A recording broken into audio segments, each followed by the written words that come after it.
유시민 작가님 어서 오십시오. 네, 안녕하세요. 예.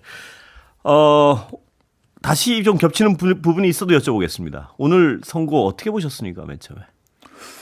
뭐 그냥 당연한 예. 결과인데 예. 이것 때문에 그렇게 속을 끓였어야 됐나? 예. 이거 하는데 그렇게까지 긴 시간이 왜 걸렸어야 했나? 예.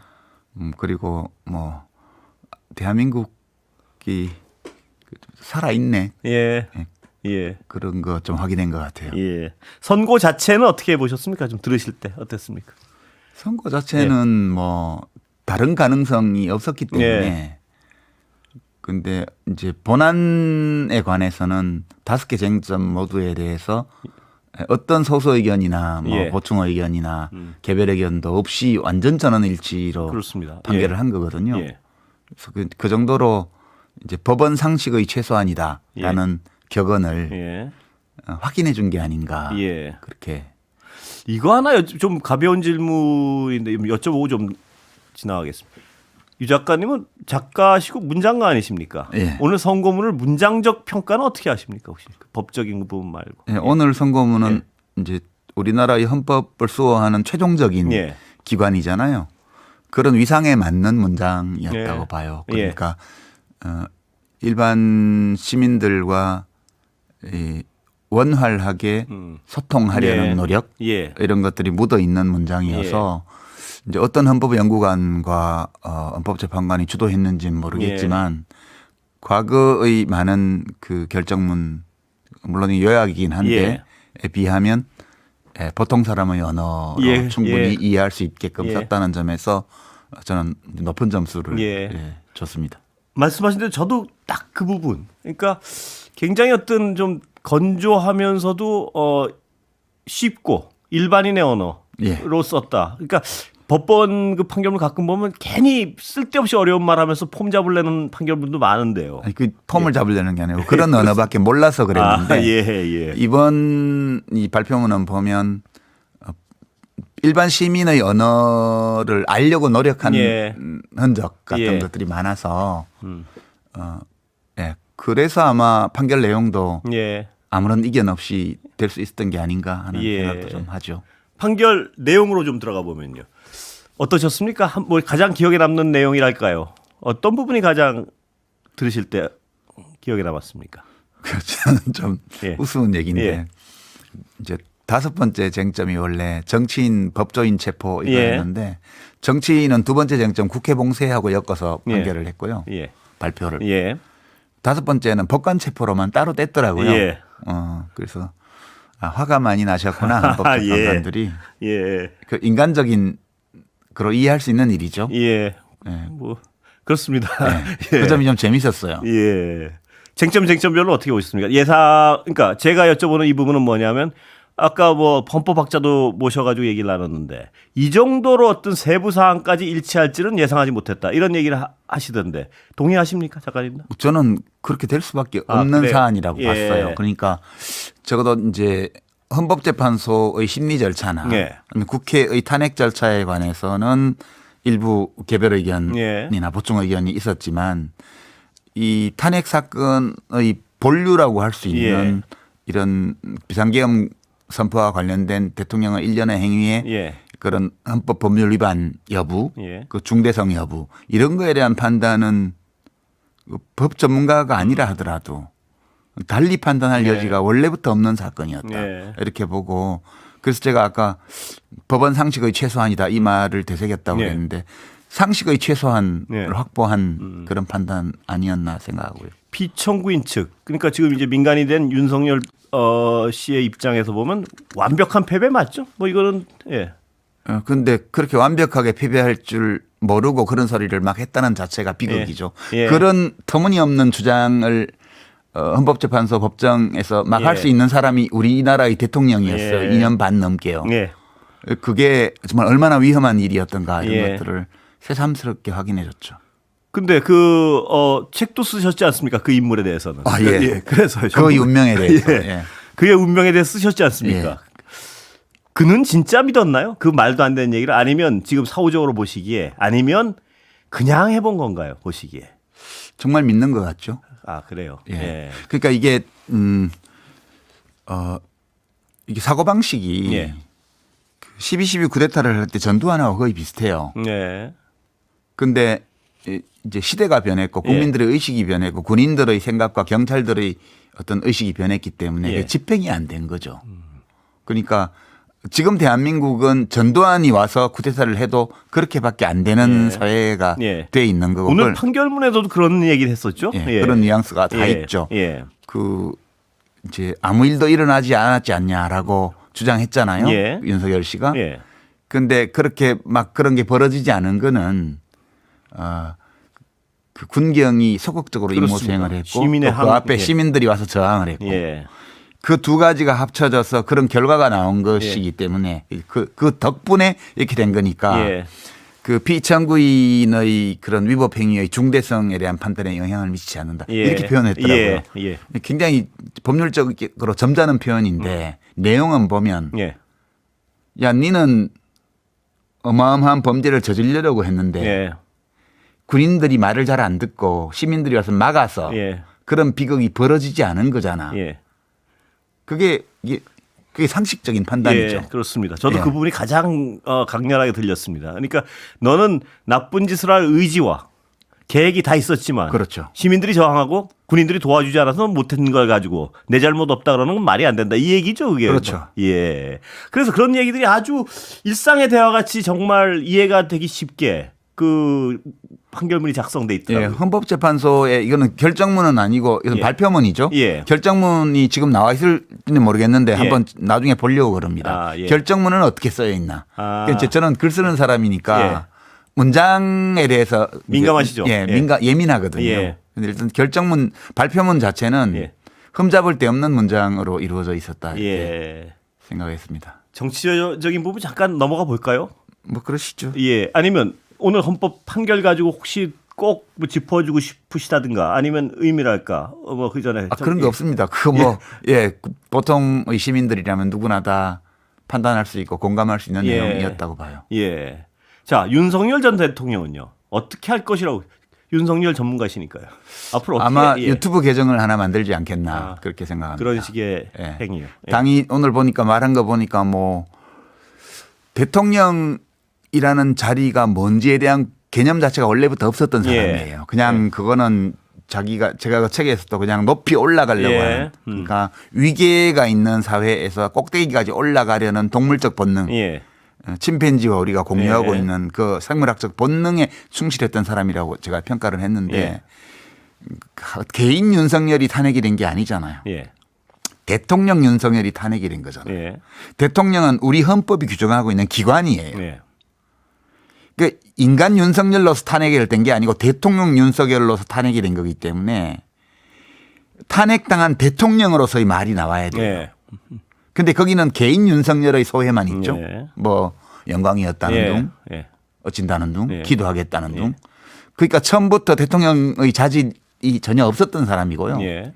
대통령을 3년 가까이 2년 반 넘게 하고도 예. 대통령이 무엇인지를 이해 못한 사람이에요. 예. 그리고 이제 오늘 국민의힘당 의원들이 찾아갔더니 뭐 당이 중심이 돼서 대선을 잘 치러서 승리하기 바란다. 그걸 말이라고 해요. 예. 그러니까 그 정도로 아무 개념이 없는 사람이에요. 그래서 그런 입장에서 볼 때 내가 열심히 도우면 대선에 승리할 수 있어. 예. 이렇게 믿고 예. 유튜브 계정 하나 파가지고 뭐 하든가 예. 아니면 뭐 배성희 변호사 TV나 고성국 TV나 뭐 이런 데 나가서 뭘 하든가. 예. 좀 자유의 몸이니까요. 예. 그냥 풀어줬으니까. 예. 그 검찰총장하고 지기현 판사가. 예. 그러면 국힘당한테는 재앙이죠. 재앙이죠. 예. 좋을 리가 없지 않습니까? 좋을 리가 없죠. 빨리 다시 구치소로 모시라고 당 입장에서 좀 압박을 가하고 이런 상황도 가능한 겁니까 보시기? 그렇게 인면수심으로 행동하겠습니까? 국힘당이? 아 그렇습니까? 많이 내 이익을 위해서라면 저 사람을 잡아놔야 되겠다라고 예. 속으로 생각할지언정 예. 그런 짓까지 하리라고 우리가 얘기하면 그분들에 대한 지나친 모욕 아닐까요? 아, 그렇습니까? 예. 예. 아 그런가요? 예. 그 아까 그 말씀 잠깐요. 기각을 믿었을까요 본인은? 저는 믿었다고 봅니다. 아 그래요? 부산 엑스포도 역전했다고 믿었잖아요. 예. 그건 저도 늘 그렇게 예. 해온 사람이기 때문에 이번에도 저는 그랬으리라고 봐요. 법률적으로 너무나 자명한 건 본인이 법률가인데 알 거 아닙니까? 그 변호인단도 그렇고. 근데 바이든 쪽팔리면 어떡하나 이렇게 해놓고 그거 가지고 뭐 자기는 뭔 말인지 말도 안 하고 밑에서 난리면이라고 이랬다 그러니까 바이든 보도했다고 소송 걸어가지고 예. 법원에서 어떤 판사는 막 유죄 판결 내리고 뒤죽박죽이었잖아요. 대한민국이. 예. 그러니까 자기가 한 말 때문에 그 사단이 벌어졌는데 MBC 기자를 비행기에 안 태워주고 이러던 대통령이잖아요. 예. 뭘 더 바라세요? 아니 바라는 건 없는데요. 바라는 건 없는데 그래도 이거 논리 아닙니까? 자기가 하는 말이 얼마나 거기서 그러니까 그거는 그냥 거짓말의 성격이고 제가 잘 이해가 안 가는 건 이 법정에서 주장하는 건 논리의 성격 아닙니까? 이게 법률가라서 자기도 네, 소송도 해봤을 거고. 논리적으로 생각하는 사람이 그런 거짓말을 할까요? 예. 그러니까 지금 우리가 왜 윤석열 씨에게 과도한 요구를 하냐는 거예요. 예. 그걸 할 수 없는 사람이에요. 예. 저는 정말로 기각될 가능성을 반 이상 된다고 믿었다. 최소한 반반은 가능성이 있다고 믿었을 것 같고요. 예. 예, 그렇습니다. 변호인들도 그랬나요? 근데 변호인들은 뭐 거기서 계속 대개 윤석열 씨와 비슷한 분들이 그 같이 일하지 않나요? 모든 곳에서. 예. 우리 뭐 국가인권위원회라든가 예. 뭐 진실화위원회라든가 예. 뭐 국민권익위원회라든가 다 그 비슷한 분들만 다 일했잖아요. 예. 예. 그 정치 얘기 검찰이 말입니다. 검찰 얘기보다 정치 얘기를 먼저 하는 게 나을 것 같아요. 자, 조기 대선 국면 네. 가는데요. 어떤 양상으로 전개됩니까? 작가님 보시기에. 그거는 이제 입체적으로 봐야 되는데요. 우선 일정은 지금 정해진 것 같죠, 거의. 6월 3일 얘기가 자꾸 나오더라고요. 권한 대행하고 조항성 위원장이 예. 통화해서 6월 3일 공감을 이루었다는 보도가 있어요. 예. 그러니까 지금 물리적으로 시간이 짧기 때문에 최대한 밀 수 있는 데까지 뒤로 미는 게 합리적이죠. 예. 그러면 이제 6월 3일 화요일이 됩니다. 예. 그리고 이제 5월 중순이면 선거운동이 시작되죠. 본격적인. 예. 5월 10일 좀 지나면 선거운동이 시작될 건데요. 이제 한쪽으로는 각 정당의 후보 결정 과정, 경선 뭐 이런 과정이 이제 4월에 있고 예. 4월 내에 그게 돼야 돼요. 5월 초까지. 그러니까 5월 초에 후보 등록, 5월 10일 이쪽 저쪽에 후보 등록을 하고 예. 그러고 바로 선거운동 시작되는 거죠. 이게 이제 한 축으로 가고요. 예. 다른 한 축으로는 윤석열 씨의 그 형사재판이 진행되겠죠. 예. 그러니까 뭐 이렇게 공판기일이 몇 번이 될지 모르지만 예. 그 형사재판이 진행될 거고요. 예. 좀 풀려 있는 상태에서 가는 거니까 좀 시끄럽겠죠. 예. 이제 또 한편에서는 민주당이 어떤 선택을 할지 모르겠는데 예. 지금까지 거부권에 막혔던 여러 특검법 중에서 예. 한두 개 정도는 가져가지 않을까? 내란 특검법하고요. 예. 여당이 그건 거부권은 뭐 여전히 할 수 있지 않습니까? 한덕수 씨가 또 예. 거부권 할까요? 안 하나요, 이제? 바뀌나요? 그런데 한덕수 씨는 지금 심각한 문제인 게 마은혁 재판관 임명하고 하지 않는 그런 일상적 그 헌법 위반을 저지르고 있는 분이고요. 예. 그러니까 걸어 다니는 헌법 위반자예요. 예.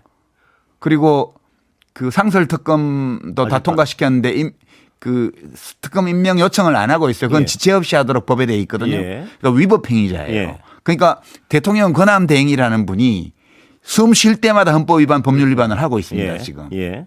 그 저는 이것도 어떻게 하지? 예. 그 이제 이미 발의되어 있는 최상목 씨 거는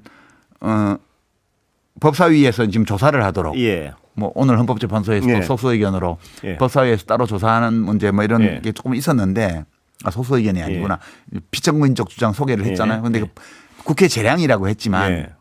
그래도 지금 뭐 법사위에서 한대니까. 예. 그런데 이 특검법을 어떻게 할 거냐. 예. 혹은 중요한 것 같습니다. 이 상설특검 임명을 거부하고 위법적으로 거부하고 있는 이 권한대행에 대해서 어떻게 할 거냐 이 문제가 있습니다. 예. 한 축은 또 이게 진행이 될 예. 거고요.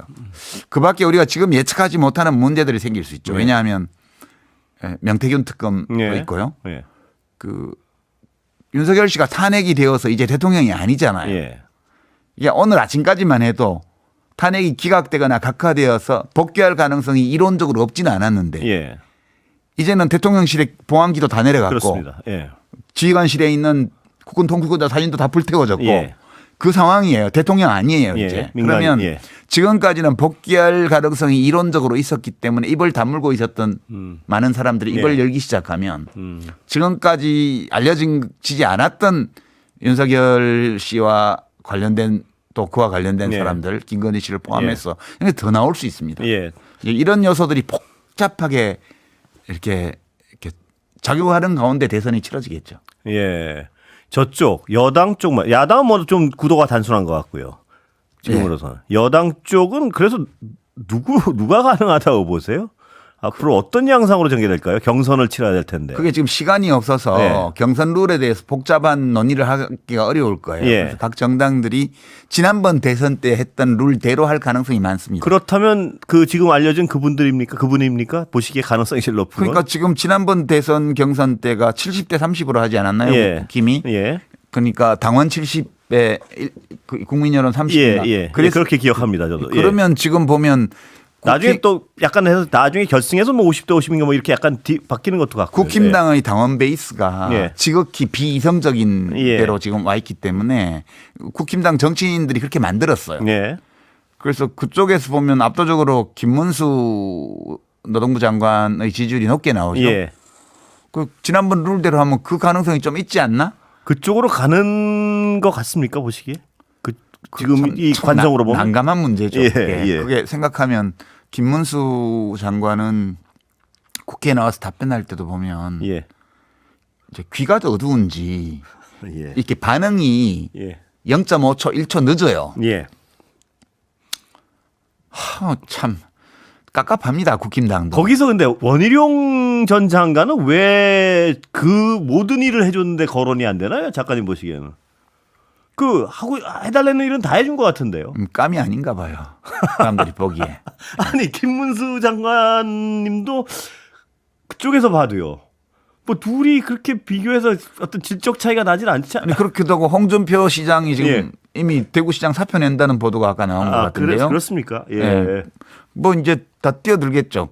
그게 예, 그렇게 하고 이제 명태균 특검법 하자고 그러면 정치 공작이다 이렇게 예. 나오겠죠. 예. 예. 누가 홍준표 시장이 본인은 아니라 그런 건가요? 누구? 아니라고 그러나요? 아까 보니까 뭐 그런 보도가 좀 있는 것 같습니다. 근데 뛰어들어도 뭐 명태균 씨 문제에 자유로운 사람은 지금 세 분인 것 같은데요. 명태균 씨 문제가 있건 없건 상관없이 예. 이제 윤석열 씨가 전직 대통령 둘을 감옥에 넣었고 예. 검사로서 예. 본인이 이번에는 전직 대통령이 돼 가지고 감옥에 가게 생겼잖아요. 예. 근데 그 사람이 지금 막 나대면서 지금 뭘 또 하려고 그래요. 예. 그 조건에서 대선이 치러지는 건데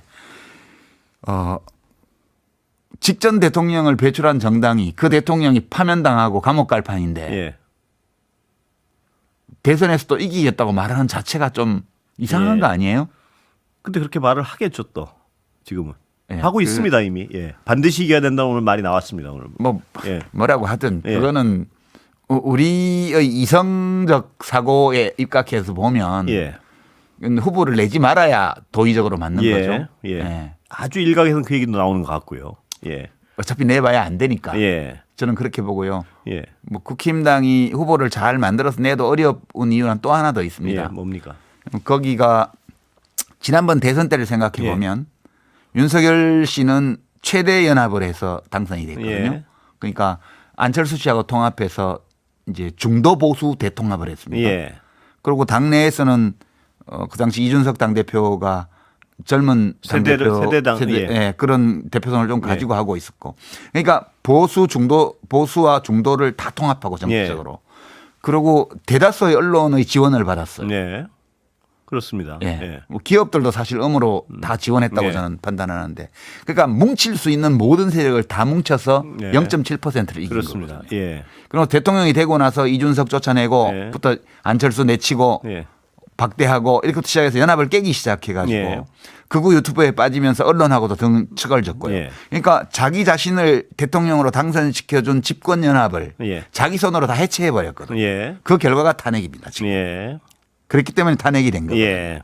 그러니까 지금 그 국힘당 지지층 안에 어떤 분열 양상이 있냐 하면 이 윤석열 씨에 대한 를 어떻게 처리할 것인가를 두고 예. 의견이 크게 갈라져 있는 거예요. 예. 계속 탄핵 반대하고 복귀해야 된다고 주장한 쪽과 보수의 재건을 위해서는 저를 예. 잘라내야 되고 예. 주장한 쪽이 나뉘어 있기 때문에 민주당 후보 찍을래요? 국힘당 후보 찍을래요? 예. 물어보면 격차가 조금인데 예. 상대적으로. 예.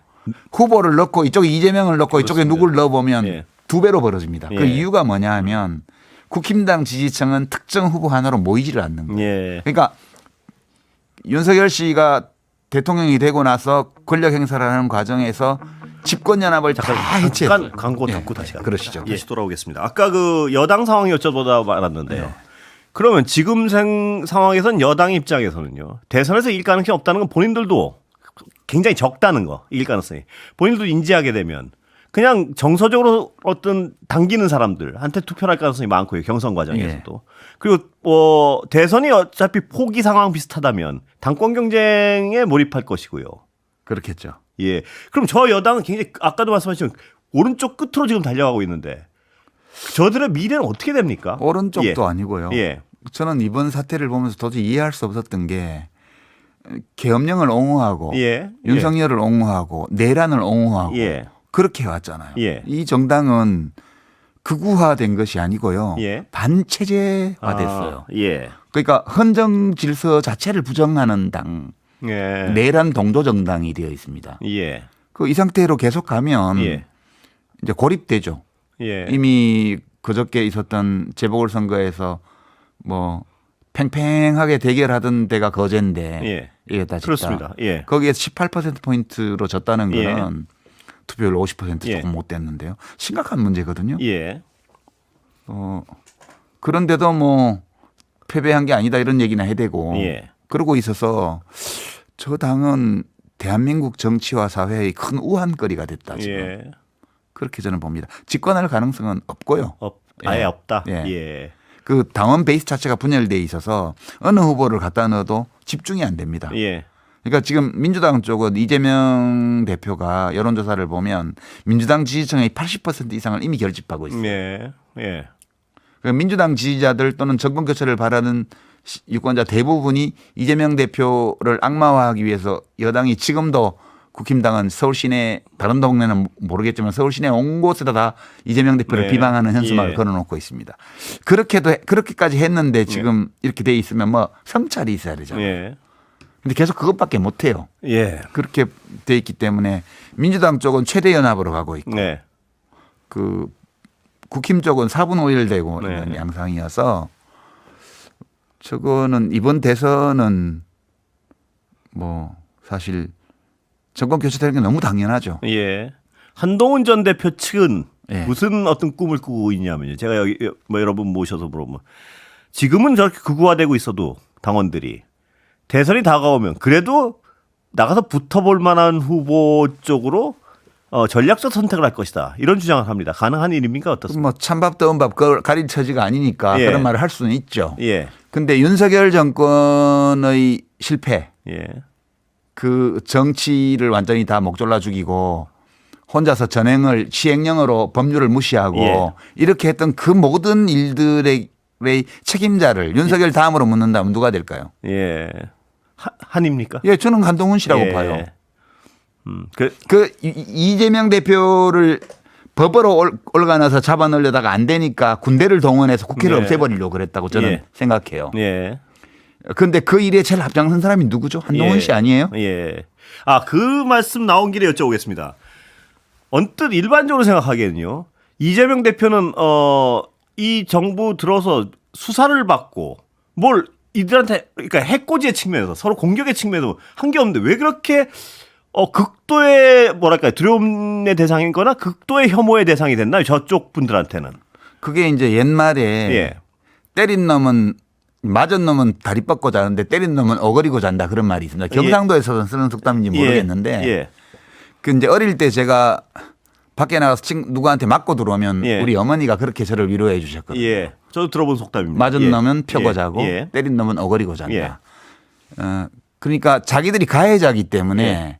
더더욱 마음이 불안한 거예요. 예. 공포인가요? 일종의? 그렇죠. 예. 복수할까 봐. 예.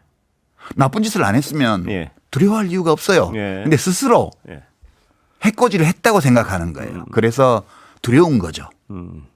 예. 공포군요. 그러니까 저 사람이 권력을 잡으면 이런 내가 한 대로 하지 않을까 뭐 이런 공포인가요? 우리가 한 것보다 더 심하게 할지도 몰라. 예. 이렇게 생각하는데 저는 이제 그렇지 않을 거다 이렇게 생각을 하는데 예. 그 사람들은 예. 그 이재명을 계속 악마화함으로써 지금까지 했던 자기들의 가해 행위 예. 이거를 정당화하려는 거죠. 예. 이거를 이제 인지 부조화를 해결하기 위한 그런 현상이라고 보는데요. 예. 우리가 가해자야 이러면 마음이 불편하잖아요. 예. 그러니까 저놈이 나쁜 놈이야. 예. 우리는 잘못한 게 없어. 예. 계속 이렇게 우기고 있는 거죠. 예. 예. 그러나 그 말씀하신 악마화, 그 어떤 뭐 전략적 수단 통해 왔습니다. 상당 부분. 이건 해소될 수 있을까요? 앞으로 상당 부분? 이제 그 문제는 이제 민주당과 이재명 대표가 헤쳐나가야 될 문제라고 저는 예. 보고요. 예. 저는 가능하다고 봅니다. 예. 왜냐하면 만약에 대선 승리의 가능성이 지금으로서 보면 가장 높으니까요. 지금으로 보면요. 압도적으로 높죠. 예. 그 상황에서 이 국가를 제대로 이끌려면 지지율은 압도적이면 압도적일수록 좋을 거 아닙니까? 그렇죠. 그러려면 아까 말씀하신 그런 어떤 부정적 이미지 만들어졌건 어땠건 그거는 어떤 식으로 해소 가능하다고 보십니까 앞으로? 뭐 그건 제가 잘 모르겠고요. 예. 그건 이제 저는 이재명 대표가 대통령이 될 가능성이 상당히 있다고 예. 보고요. 대통령이 되고 나서 또 지지율을 올릴 수도 있죠. 잘해가지고. 예. 다 열려 있는 거기 때문에 예. 그거에 대해서 우리가 예단을 가지고 말할 필요는 없을 것 같아요. 예. 예. 검찰 개혁 좀 여쭤보겠습니다. 많은 분들은 저도 그런 생각을 하고 있고요. 이재명 대표 만약 다음 정권이 할 제일 급선무가 검찰 개혁이다 이렇게 생각하는 분들 적지 않습니다. 이번에 여러 과정을 봐도 그렇고요. 급선무는 경제입니다. 경제요. 예. 네. 급선무는 지금 엉망이 돼버린 예. 국민 경제를 지금 다시 정비하는 거 이게 제일 급한 일이고요. 예. 이제 검찰 개혁은 사실 돈 드는 일도 아니고요. 예. 시간 걸리는 일도 아니에요. 그렇습니까? 예, 그거는 뭐 그렇게 큰 에너지를 쓸 필요도 없습니다. 굉장히 어렵다고 생각하는 분들이 많아서. 예, 그런데 민주당이 집권을 하면 예. 이재명 대표가 뭐 후보가 되어서 대통령이 될 가능성이 높긴 하지만 예. 다른 가능성도 배제할 수는 없는데 예컨대 그냥 가상적으로 예. 이재명 대표가 대통령이 됐다고 가정해 보죠. 예. 국회에 연합하고 있는 의석수가 예. 189석입니다. 예. 연합하고 있는 의석수가. 예. 이런 대통령이 이제까지 없었어요.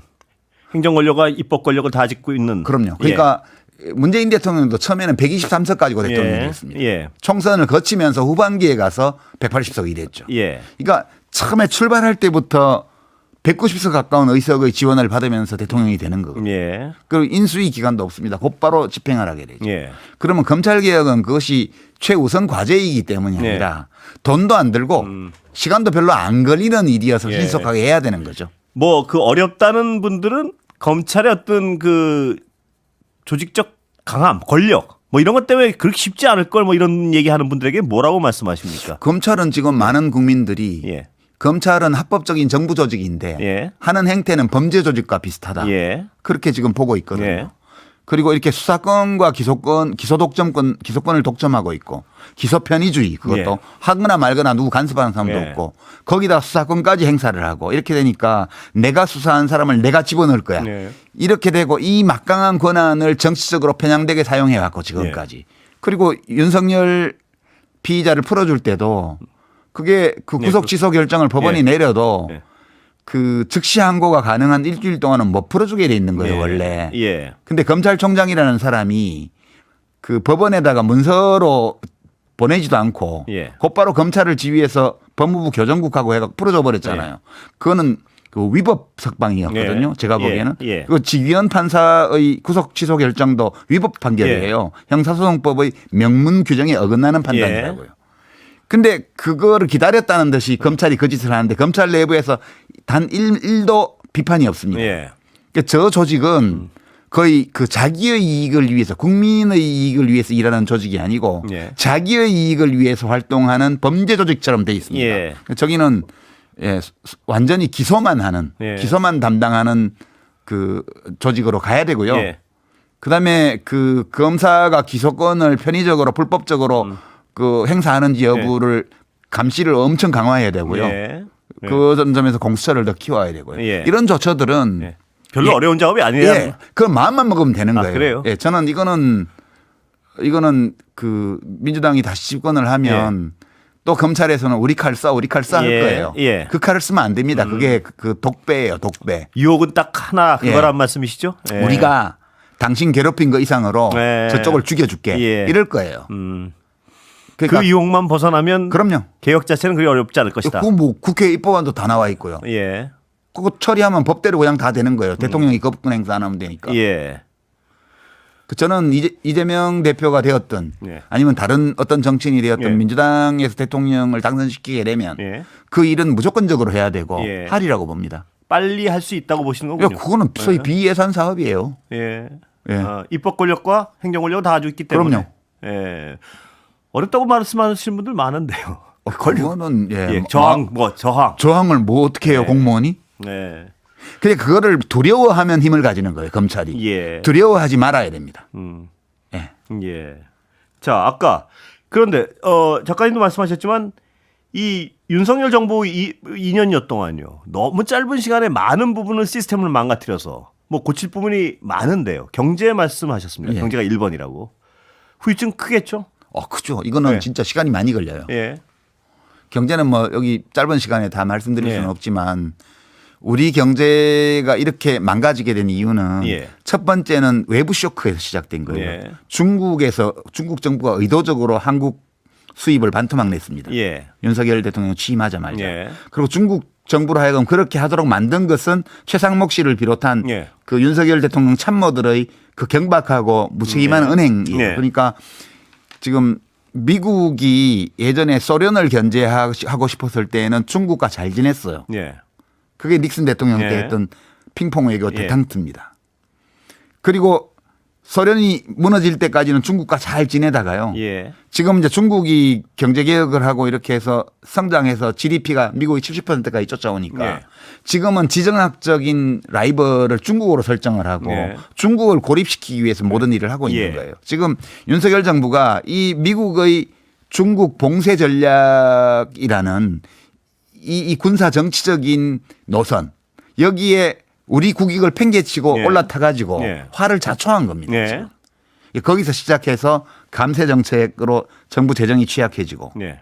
그다음에 뭐 임금 인상을 억제하고 노조를 뭐 억압하고 최저임금을 못 올리게 하고 예. 이렇게 되면서 서민과 중산층 가구의 가처분 소득이 줄어들었거든요. 예. 그러면서 내수가 지금 35개월 넘게 지금 마이너스예요. 예. 이제 이렇게 되니까 수출은 수출대로 막히고 예. 거기다가 트럼프가 또 이 보호관세까지 지금 상호관세라 예. 그러는데 상호관세 아닙니다.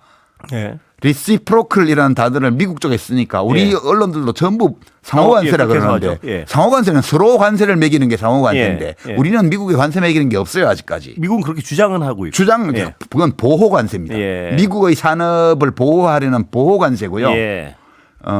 그 아주 어리석은 짓인데 예.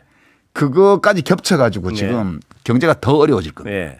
그래서 내수를 진작하고 예. 수출의 활로를 더 넓히고 예. 기업의 혁신과 투자를 더 진흥하기 위해서는 많은 시간과 다양한 정책 수단이 필요하고 예. 사회적 대타협과 대화 이런 것들이 필요합니다. 예. 시간 많이 걸려요. 예. 이런 것들은 의지를 가지고 시간이 걸리더라도 해나가고요. 예. 검찰개혁처럼 돈 안 드는 거 이런 거는 빨리빨리 하고. 예, 빨리. 예. 제일 시급한 과정이기 때문이 아니라 예. 그냥 할수 있기 빨리 할 때문에. 수 있는 일이기 때문에 해야 되는 거죠. 중요하긴 하죠. 어머나 엄청나게. 중요하죠. 예. 중요합니다. 예. 그 나머지 중에 제일 망가져 있는 건 뭔가요? 작가님 보시기에. 지금 국가기관 자체가 망가진다 너무 네. 많습니다. 예. 감사원부터 시작해서 국가인권위원회, 진실화해위원회 예. 뭐 석건 이게 윤석열 씨가 대통령으로 있으면서 자기하고 비슷한 사람들을 요직에 그렇습니다. 다 보냈어요. 예. 제정신이 박힌 사람은 거 가서 일 안 하려 그래요. 예. 그러니까 거의 D급, 패급 대통령이 있었기 때문에 예. D급, 패급만 거기 가서 일을 하는 거예요. 예. 그래서 그거는 참 어려운 문제입니다. 그 인사하면 되는 거 아닙니까, 그거는? 그 이미 인사해 놓은 사람, 알바 거는 사람을 예. 예. 어떻게 쫓아냅니까? 예. 예. 그 문제 아주 심각하고요. 예. 그러니까 윤석열 대통령은 한 국가가 무능하고 비이성적인 최고 권력자가 들어왔을 때 얼마나 빨리 망가지는가를 예. 보여줬고요. 예. 윤석열 씨가 임명한 그 기관장들은 예. 한 기관이 무능하고 이상한 비이성적인 기관장이 와서 얼마나 짧은 시간에 그걸 망가뜨릴 수 있는가를 예. 지금 보여줬거든요. 예. 이게 어느 한 기관만의 문제가 아닙니다. 예. 그래서 그거는 아주 고달픈 일이 될 거예요. 검찰 개혁과와 별개로 말입니다. 예. 걱정 하나는 뭐 검찰 개혁은 그대로 가더라도요. 사법부가 아니고 이 어떤 행정하는 데 이 법을 적용하는 데 있어서요. 워낙 자의적으로 적용하는 게 많아가지고 그걸 법을 다 바꿔서 규정을 다 하기에는 그걸 어떻게 할 수 있고 그건 어떻게 해야 됩니까, 여러분? 그거는 시간이 되게 걸릴 뿐만 아니라요. 신뢰성을 완전히 땅에 떨어뜨려 놔가지고요. 법의 적용에 대한. 뭐 시행령으로 해버리고 이거 안 되면 이걸로 해버리고 뭐 즉시라 그러면 뭐 상당 기간은 뭐 열흘 뭐 이상하게 규정해버리고 이걸 다 법으로 규정할 수 없지 않습니까? 그거는 이제 새로 집권을 하게 된 세력이 예. 법과 상식을 지키면 돼요. 다음에 또 들어와 또 그럴 수 있는 거 아닙니까? 이제 그 문제들은 좀 시간을 가지고 예. 지금 우리가 이번 탄핵 과정에서도 이상한 일들을 많이 겪었잖아요. 그렇습니다. 예. 그러니까 헌법재판관들이 다행히 이렇게 그렇습니다. 예. 좀 늦었지만 판결을 잘 해줘서 예. 한숨을 돌렸지만 지금 헌법재판관들은 소장을 제외하고는 국회 동의도 필요 없잖아요. 예. 이렇게 해도 되나? 네. 헌법재판관 임명을. 네. 그리고 임명하라고 돼 있는데 대통령이 안 하는 거를 우리가 한 번도 겪어본 적이 없어요. 그렇습니다. 예. 방송통신위원 국회 수출해도 임명 안 하고 예. 뭐 헌법재판관 임명에 선출해도 임명 안 하고. 그런 부분들이요. 예. 그래 그거는 이제 손을 봐야죠. 그럼 뭐 하루 안에 임명한다든가. 다 법을 만들어. 참 치사하긴 한데 이런 대통령을 만나고 보니 우리의 상상을 초월하는 행태를 하더라는 거죠. 법을 엄청 두껍게 만들어야 될 것 같습니다. 아 이건 정말 나라의 품격이 정말. 예. 하나하나 자꾸 하나하나 다 규정을 해야 되는 거 아닙니까? 그럼. 예, 그거는 즉시 항고 안 하면 뭐 6개월 징역이라든가. 그걸 어떻게 하면 그 가능한 일인가요? 깝깝합니다 정말 그거는. 갔는데요. 현장에 가니까 우리 국힘의원들도 와 있고 민주당 의원도 와 있었는데 네. 민주당 의원들은 되게 엄숙하고 숙연했고요. 네. 국힘의원들은 되게 얼굴이 표정이 밝았습니다. 들어갈 근데, 때는요. 오히려. 11시 이제 권한대행이 판결을 읽기 시작하자 네. 처음에 이제 국힘의원들 막 이렇게 적던 사람들이 음. 한 몇 분 듣더니 다 적고 얼굴이 확 되고 진짜 확신했나 보네. 예, 저희들은 이거 확실하구나. 저희 표정이 펴지고. 생중계되고 있는데 뭘 적어? 왜 적어? 국힘의원들이 사유를 적고 이렇게 저희들이 이제 성직을 못하니까 자기들 수첩에 적는 사람이 아니 있더라고요. 텔레비전에 다 나오고 있는데 시부에 자기들만 보는 것도 아니고. 왜 적어? 그래가지고 뭐 사연이 있겠죠.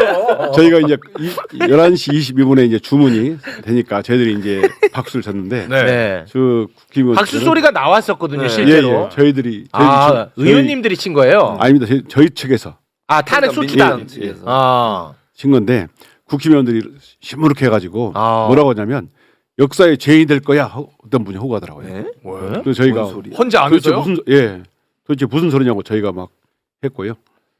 참 지금도 정신 못 차리는 사람들이 그래서 꼭 공부 못하는 애들이 가방 무겁게 갖고 들고 다니고 거기 와서 뭘 적어? 그만하세요. 제가 그래서 실명을 말씀 안 드렸습니다. 의원님. 아니 작가님. 그 나름의 무슨 사연이 있겠죠. 아니 내가 글 쓰는 사람인데 나 적는 게 직업인 사람인데 별걸 다 그 트집이죠. 쓸데없이 그런 거 적고 난리야. 별게 다 트집이야. 네. 자, 아무튼 검찰 쿠데타 때 현장에서 맞서 싸웠던 분이고요. 네. 그리고 군사 쿠데타 때 우리가 사실 많이 좀 허둥지둥대고 중심을 잃을 때도 있었는데 옆에서 중심을 잘 잡아주셨던 분입니다. 휴가 다 반납하시고. 그렇습니다. 네. 김종대 의원님 박수로 맞이합니다. 예, 금요일은 헌재 타임.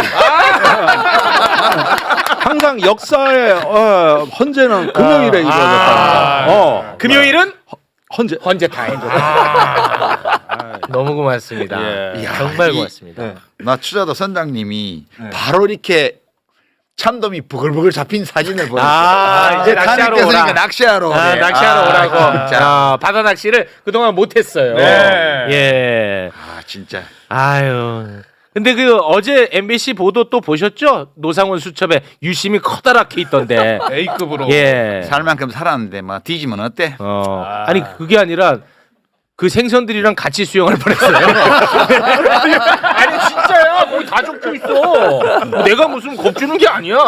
큰일 날 뻔한 거죠. 예, 큰일 날 뻔했습니다. 노상훈 수첩에 이성윤 의원님 이름도 있죠. 그러니까. 네. 고맙습니다.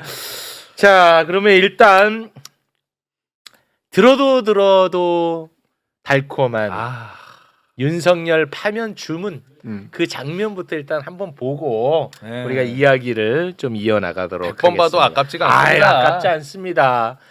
자, 윤석열 파면 주문 그 장면 함께 보고 오겠습니다. 재판관 전원의 일치된 의견으로 주문을 선고합니다. 주문 피청구인 대통령 윤석열을 파면한다.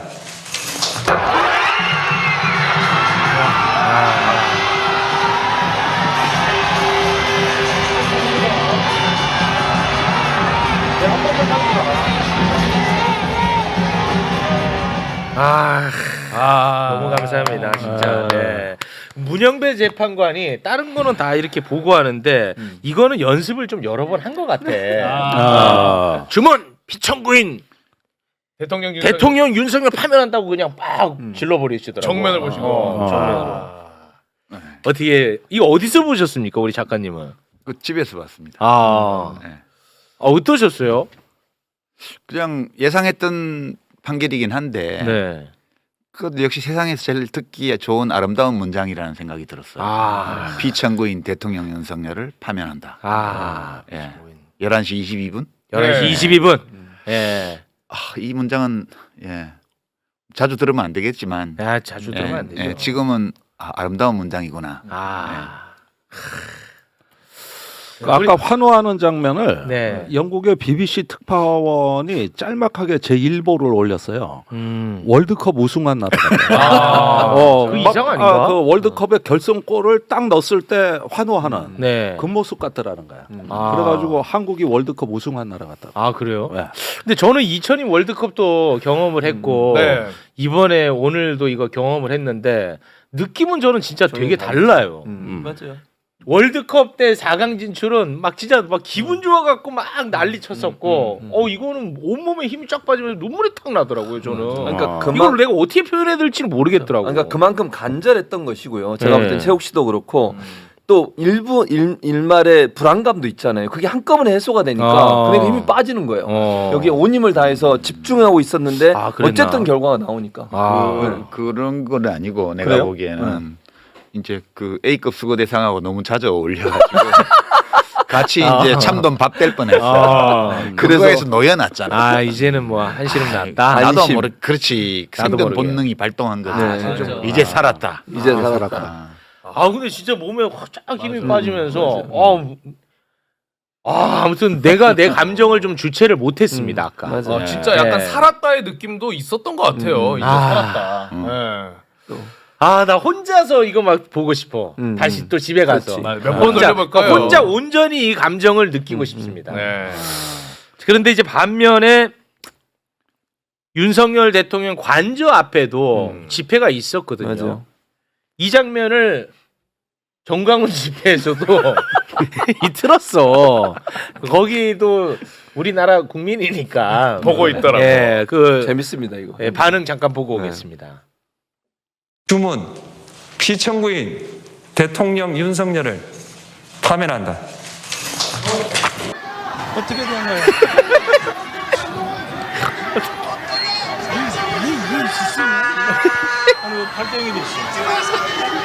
아니 어떻게 전환일치가 되냐고. 자, 여러분 결과를 다 보셨죠? 그래서 저희들이 이미 벌써 느낌이 와서 4.19와 5.16으로 대처해야 되는 것입니다. 뭐 우리나라 또 국민이니까 뭐 너무 놀리지는 않겠습니다 저는. 근데 4.19를 입에 올리는 거는 좀 안 맞지 않아요? 매번 이승만을 찬양하는 세력들이 4.19를 저렇게 올리는 게 그러네. 저는 조금 이게 안 맞던데. 뭘 자꾸 맞기를 기대했어요? 아직도? 죄송합니다. 네. 우리가 누군가 이견을 가진 사람을 존중하는 건 좋은 태도라고 봐요. 네.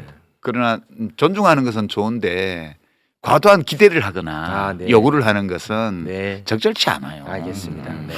그리고 앞뒤가 딱 맞게 뭔가를 바란다는 자체가 과욕이었군요. 그분들이 충족해 줄 수 없는 어떤 것을 우리가 요구하는 거기 때문에 네. 그런 거 앞으로 삼가야 됩니다. 네. 삼가야 됩니다. 자, 그리고 바로 대통령실에 봉황기를 내려버렸어. 그 깃발을? 그 누구의 지시인지 모르겠지만 바로 내렸거든요. 네. 그 내리는 장면 짧게 좀 보고 오겠습니다.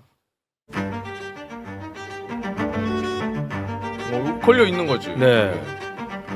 근데 이거를 그냥 내리고 바로 있죠. 내려버렸어요. 저는 오래된 대통령실의 의전 매뉴얼. 매뉴얼이에요. 다 저런 거 다 있는 거예요. 그런 한국가의 최고 건부를 운영하는데 저런 의존적인 프로토콜 같은 건 다 있는 거예요. 그럼요.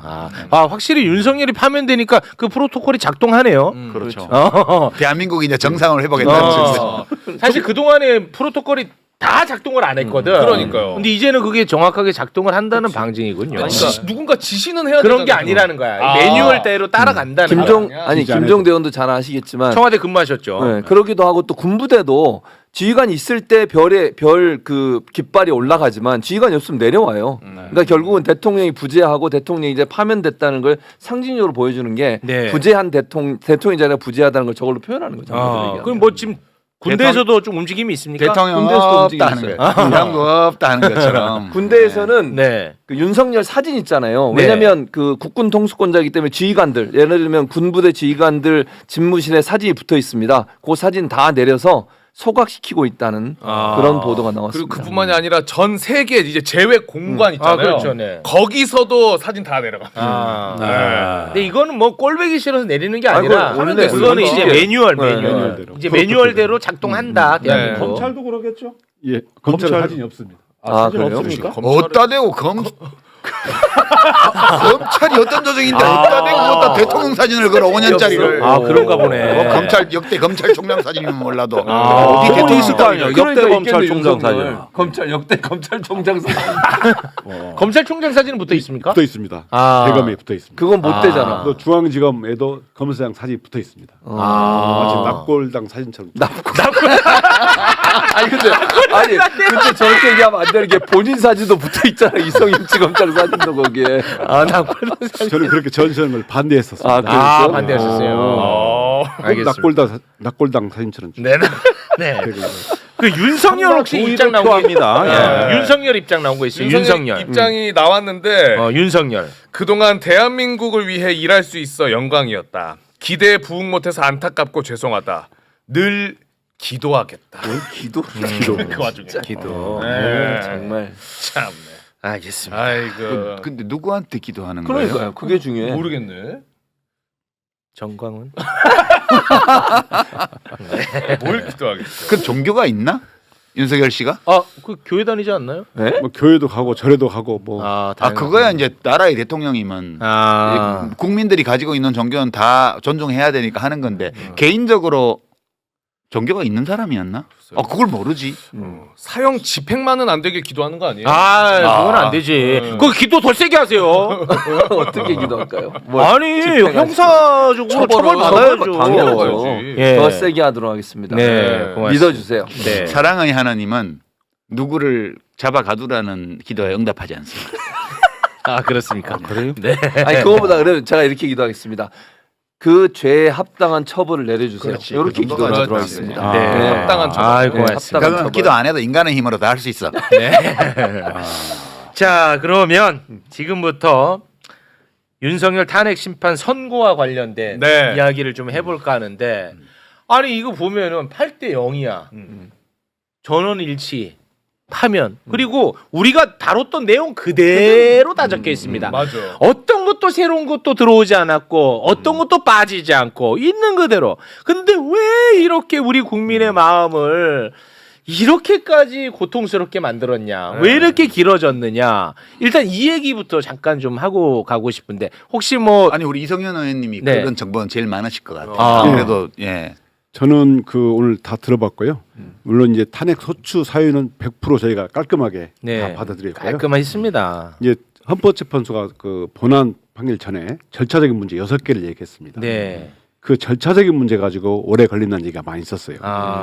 이 윤석열의 특기기도 합니다. 윤석열이 그 검찰총장 시절에 징계 정직 2개월 받았잖아요.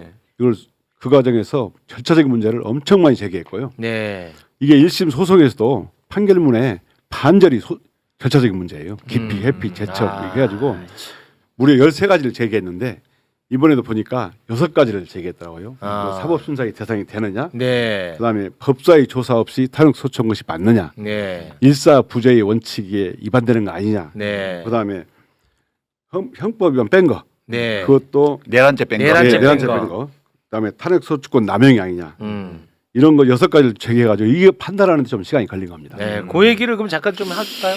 근데 그걸로 납득이 안 돼요. 예, 그건 납득이 그거 안 되지. 판단하는데 하루면 다 돼요. 아니 뭐 전문 법조인들이 앉아가지고 그거 판단하는데 그렇게 그 한 달씩이나 걸려요. 그렇지. 제가 보기에는 그걸로는 설명이 뭐 일부 그런 영향이 있긴 있겠지만 그걸로는 설명이 안 돼요.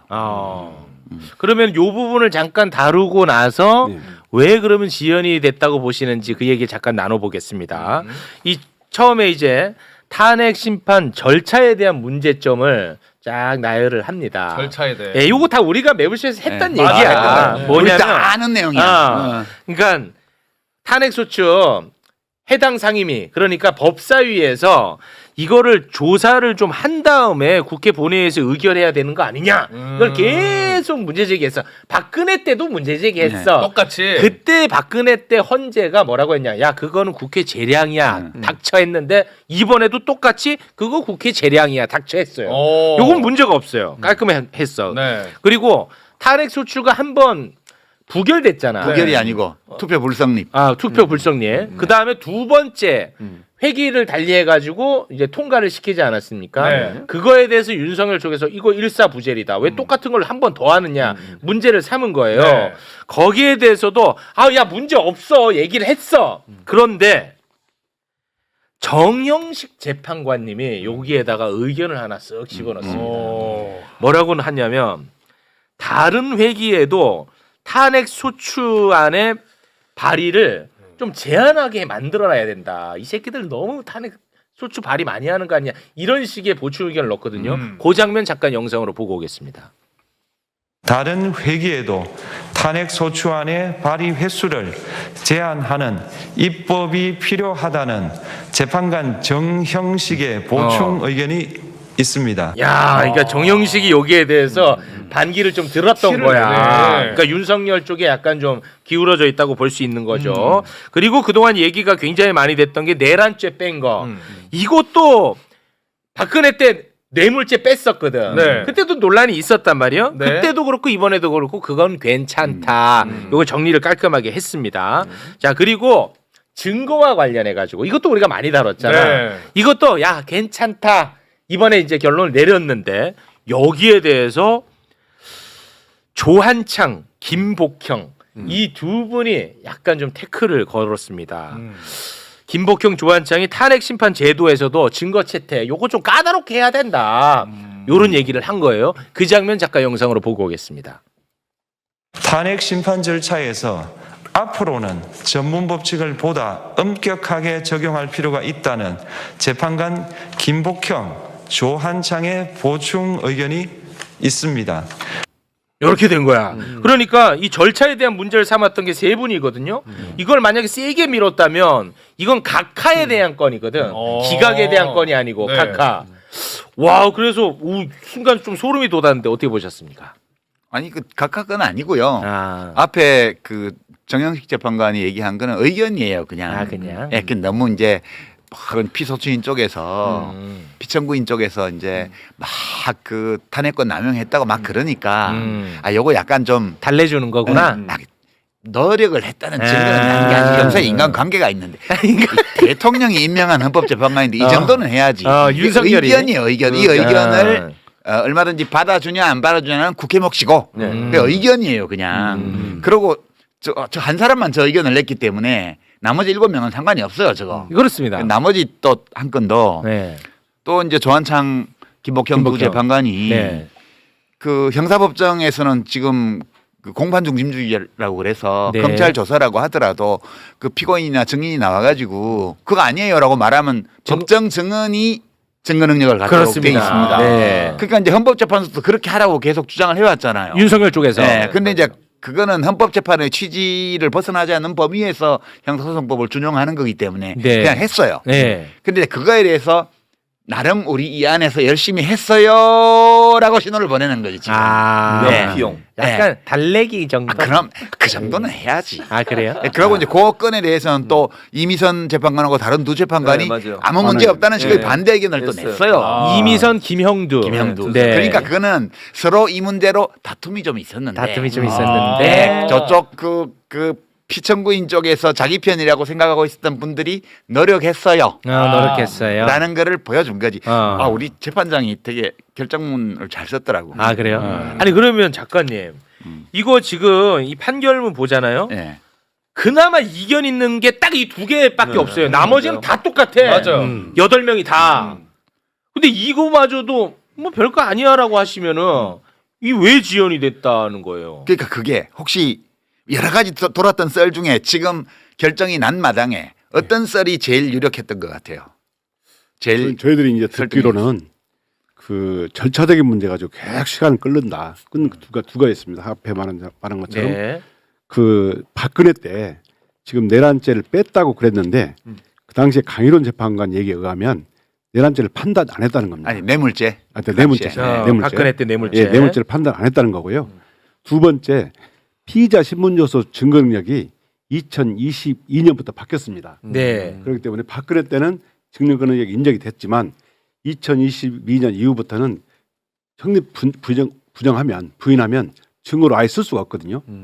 이런데 이런 형사 절차가 바뀌었으니까 그건 이제 형사소송법. 예, 네. 바뀌었으니까 이번에 헌법재판에서도 이 문제를 다뤄야 된다. 그래가지고 이 문제가 되게 계속 시간이 걸린 거라. 한 달 정도. 이제 그렇게 이제 말씀을 들었다는 거고요. 그러니까 시간 끄는 용도로만 쓰였나요? 시간 끄는 용도로만. 그러니까 기각각하 뭐 이런 건 아니고. 그러니까. 예, 예. 그러니까 아. 이제 본안 심리라고 그러죠. 이제 그 5가지 소추 사유에 대해서 이것이 헌법 위반인가 중대한가 이걸 따지는 것이 본안 심리인데 본안 심리와 관련해서는 아무 이견이 없었어요. 없어요. 5가지 쟁점 하나도 모두에 없어요. 대해서 8명의 헌법재판관 모두가 네. 같은 의견이에요. 그렇습니다. 그러면 근데 절차상 혹은 뭐 증거 인정이나 이런 거상, 그러니까 절차상이라는 게 국회에서의 소수 절차, 그다음에 헌법재판소의 심리 절차 여기에 문제 제기를 했다는 거 아니에요. 네. 이 문제 가지고 그렇게 한 달씩이나 싸울 이유는 없어요. 네. 그러니까 이제 지금 그 동안에 여러 썰이 돌았잖아요. 네. 지금 와서 생각해 보면 왜 그렇게 서로 상충하는 썰들이 많이 돌았을까? 네. 그리고 그 중에서 가장 그럴 법했던 거는 뭘까? 그리고 썰 중에서는 즉 반대로 봐야 되는 건데 거꾸로 썰이 돌아간 건 없었을까? 네. 이런 것 좀 생각해 볼 수 있죠. 우선 우리가 이제 이 문제를 판단하는데 지금 헌법재판관이 나중에 누군가가 회고록에서 정확히 밝히지 않는 한은 네. 사실을 확인할 수는 없어요. 뭐 그렇겠죠. 그러나 그런 전제를 두고 그런 제한 조건 아래에서 생각을 해보면 네. 우리가 이제 그 판단하기 되게 어려웠던 거는 헌법재판관들 사이의 관계가 어떤지에 대해서 우리가 정보가 없었어요. 그러니까 8명의 헌법재판관이 우리가 헌법재판소로서 헌법을 수호하는 최종적인 권능과 의무를 가지고 있는 기관으로서 우리들 각자는 견해가 평소에 다른 점이 많이 있지만 철학도 다르고 인명과 경위도 다르고 다 다르지만 우리가 헌법이 규정하고 있는 헌법재판소의 역할을 하기 위해서는 우리 모두가 자제하고 서로 존중하고 때로는 절충하면서 그거를 추구해야 된다. 이런 공감대가 그 안에 강하게 이렇게 자리 잡고 있으면 사실 걱정할 게 별로 없는 사건이었어요. 근데 그게 아니고 다 똑같은 헌법재판관인데 뭐 네 맘대로 해. 난 내 맘대로 할 거야. 그러면 이제 그래갖고 서로 간에 막 불신하고 견제하고 이렇게 하면서 날짜를 못 잡고 이렇게 오다가 정 안 돼서 나중에 야 그러면 일단 날 잡고 그냥 투표해. 이렇게 되면 일이 어긋날 가능성이 없지 않다는 거예요. 우리가 이 문제에 관한 정보가 하나도 없었기 때문에. 맞습니다. 근데 상식으로 보면 헌법재판관들은 당연히 전자의 분위기를 자기들끼리 형성해야 맞는 거죠. 그렇죠. 지금 와서 보면 그게 있었던 것 같다. 전자의 분위기가 있었던 것 같다. 그래서 본안 심리에서도 다소 간의 견해 차이가 있었을 수는 있으나 네. 완벽하게 본안 심리에 관해서는 전원일치를 모든 쟁점에 대해서 이룬 거 아니냐. 완벽히 이뤘습니다. 이제 그거 좀 그렇고요. 그래서 그 분위기가 서로 간의 관계가 나쁘지는 않았던 것 같다. 돌아와 보니까. 네. 그 전제를 두고 지연을 왜 됐을까? 지연을 왜 했냐 이렇게 보면 이제 지난주에 5대3 대드락 얘기가 돌면서 네. 그냥 SBS 보도하기 전에 이미 돌았습니다. 그래서 국회의장께서 그 다시 한번 임시지휘 신청 마은혁 재판관의 임시지휘 확인 가처분 신청을 내고 또 냈죠. 다시 권한쟁의 심판을 또 낸 시점이 있잖아요. 네, 맞습니다. 그때가 정확히는 알 수 없지만 헌법재판소가 결정을 할 수 없는 상태인지도 모른다. 그러면 4월 18일까지 거기 끌게 되니까 네. 그때부터 공포의 시나리오가 가동되기 시작한 거예요. 네. 그래서 마은혁 헌법재판관을 임명하는 거 말고는 출구가 없을지 모른다. 네. 왜냐하면 헌법재판소 내부 분위기를 모르기 때문에. 아. 그래서 최악의 상황을 가정하고 국회의장께서 움직였죠. 네, 움직인 거예요. 네. 그리고 이제 민주당이 막 헌법재판소에 대해서 그동안에 믿습니다만 하다가 네. 을사오적, 을사삼적 얘기를 하면서 막 압박하기 시작한 게 그때입니다. 그렇습니다. 그때가 굉장히 밖에서 볼 때는 최악의 시나리오를 상상하면서 네. 그 움직였고요. 그게 불과 지난 주말입니다. 네, 만약 그 시나리오가 현실화되면 이 윤석열 탄핵건은 4.19 모델로 갈 수밖에 없는 거 아니냐. 아, 그랬죠. 그러니까 민중항쟁과 사임 네. 이 코스 말고는 정리할 길이 없는 거 아니냐 해서 각자들 마음속으로 이제 그때를 준비해서 운동화 끝매고 이럴 때예요. 그때가. 네, 진짜 고통스러웠어. 근데 지금 생각해 보면 제가 볼 때는 이제 이랬던 게 아닌가라고 짐작을 해요. 헌법재판관들이 다 인간관계가 있잖아요. 그래서 뭐 테니스에 뭐 한화복식 뭐 신청했다는 얘기도 들리고 네. 무슨 뭐 온갖 소문이 다 있어요. 뭐 카톡도 답장도 온다는 얘기, 뭐 전화도 받는다는 얘기 이런 얘기들이 막 돌 때예요. 그러면 네. 헌법재판관 입장에서 보게 되면 자기가 법조에 인간관계가 다 있고 자기 임명한 사람도 다 있고 추천한 사람도 다 있는데 매정하게 전화 와서 띄엄띄엄 딴 얘기하면서 이렇게 떠보는데 매정하게 전화 안 받을 수는 없잖아요. 그러니까 뭔가 응대는 해야 돼. 그 과정에서 소위 보수 쪽으로 알려진 재판관들이 실제 헌법재판소 내에서 이루어지는 흐름과 무관하게 그 사람들의 요구를 충족하기 위해서 자기가 나름 애쓰고 있다는 식의 페이크 액션을 이렇게 페인팅 모션을 했을 가능성이 있어요. 진보든 보수든 상관없이. 그럴 수 있겠다. 그러니까 밖에서 그때마다 그걸 깍두기 한 접시 받아오면 한정식 한 상을 차리는 식의 그럴 수 있어. 이제 썰들이 만들어지는 거 밭글 돌리고 막 찌라시 돌리고 이런 게 그럴 수 그러면서 있지. 이제 이게 많이 부풀려졌고요. 그럴 수는 있어. 그러니까 제가 제일 유력하게 생각하는 거는 이재명 대표 선거법 위반 항소심 판결을 보고하자 3월 26일 이 썰이 돌았는데 네. 그게 아니에요. 제가 볼 때는 저는 거꾸로 해석하는 거라고 보는데 그게 아니야? 헌법재판관들은 자기가 최고예요. 우리나라 법조에서 네. 대법원에서는 대법원 판사가 최고라고 생각을 하고 네. 헌법재판소에서는 헌법재판관이 최고라고 생각을 해요. 음. 둘이 서로 인정 안 해요. 네. 각각 자기가 다 최고예요. 네. 헌재가 더 그분들은 최고입니다. 근데. 헌법재판소가 8분 중에 7분이 서울법대 출신에다가 네. 그렇죠? 헌재가 최고지. 예, 저기 부산 내에서 대학 나온 분 한 분밖에 없고 나머지 다 서울법대예요. 네. 그리고 잘난 걸로 치면 다 한 칼씩 하는 분들이에요. 헌재 근데 최고야. 이분들이 야 선거법 위반 항소심에서 나오는 거 보고 우리가 하자. 그거는 쓸 수 없는 일이에요. 너무 자존심 상하잖아. 네, 그거는 항소심 선거법 항소심 재판부라는 거는 자기들보다 밑에 있는 그렇지. 애들이잖아. 저거 하는 거 보고 우리가 하자는 건 말도 안 되는 말도 안 돼. 그게 아니고 탄핵이에요. 탄핵 인용이에요. 만장일치로. 그거는 3월 초에 이미 다 알았어요. 다 알았어. 제가 볼 때는 본안 심리에 관해서는 이견이 거의 없었기 때문에 네. 있어도 사소한 거였기 때문에 탄핵 인용은 이미 한 달도 더 전에 정해져 있었어요. 네. 근데 이거 언제 할 거냐를 가지고 이제 합리적으로 내가 해석을 해보면 우리가 윤석열을 탄핵하고 나면 탄핵 인용을 먼저 해버리면 선거법 위반 항소심 재판부가 그 영향을 받을 수 있어. 이거 내 썰이잖아. 아 그래? 내가 얘기한 거잖아. 맞아. 내가 이게 얘기했잖아. 적어도 헌법재판관들의 머릿속에는 자기들이 최종적이고 최고고 그렇지. 우리의 선택이 다른 사람한테 영향을 주는 거지. 그렇지. 내가 다른 법관의 선택에 영향을 받는다는 걸 그렇지. 쓸 수 없어요. 그리고 4월 2일 재보궐선거에 영향 끼칠까봐. 그것까지는 모르겠지만 그것까지는 모르겠지만 여하튼 그래서 일단은 3월 26일 이후에 해달라. 그렇게 했던 것 같아. 그러고 나서 그게 이제 내 전제는 헌법재판관들이 어느 정도 헌법재판소가 자기의 헌법적 역할을 하기 위해서는 각자가 자제하고 서로 존중하고 때로 절충해야 된다는 공동의 인식을 갖고 있다는 전제위에서 하는 말이에요. 네. 그러니까 이제 이게 지나치게 소리 나지 않게 완전한 만장일치로 이 본안 심리를 끝내기 위해서는 네. 탄핵 인용을 빨리 하자는 쪽에서는 그걸 존중해주고 그러면 그거 지나고 해요.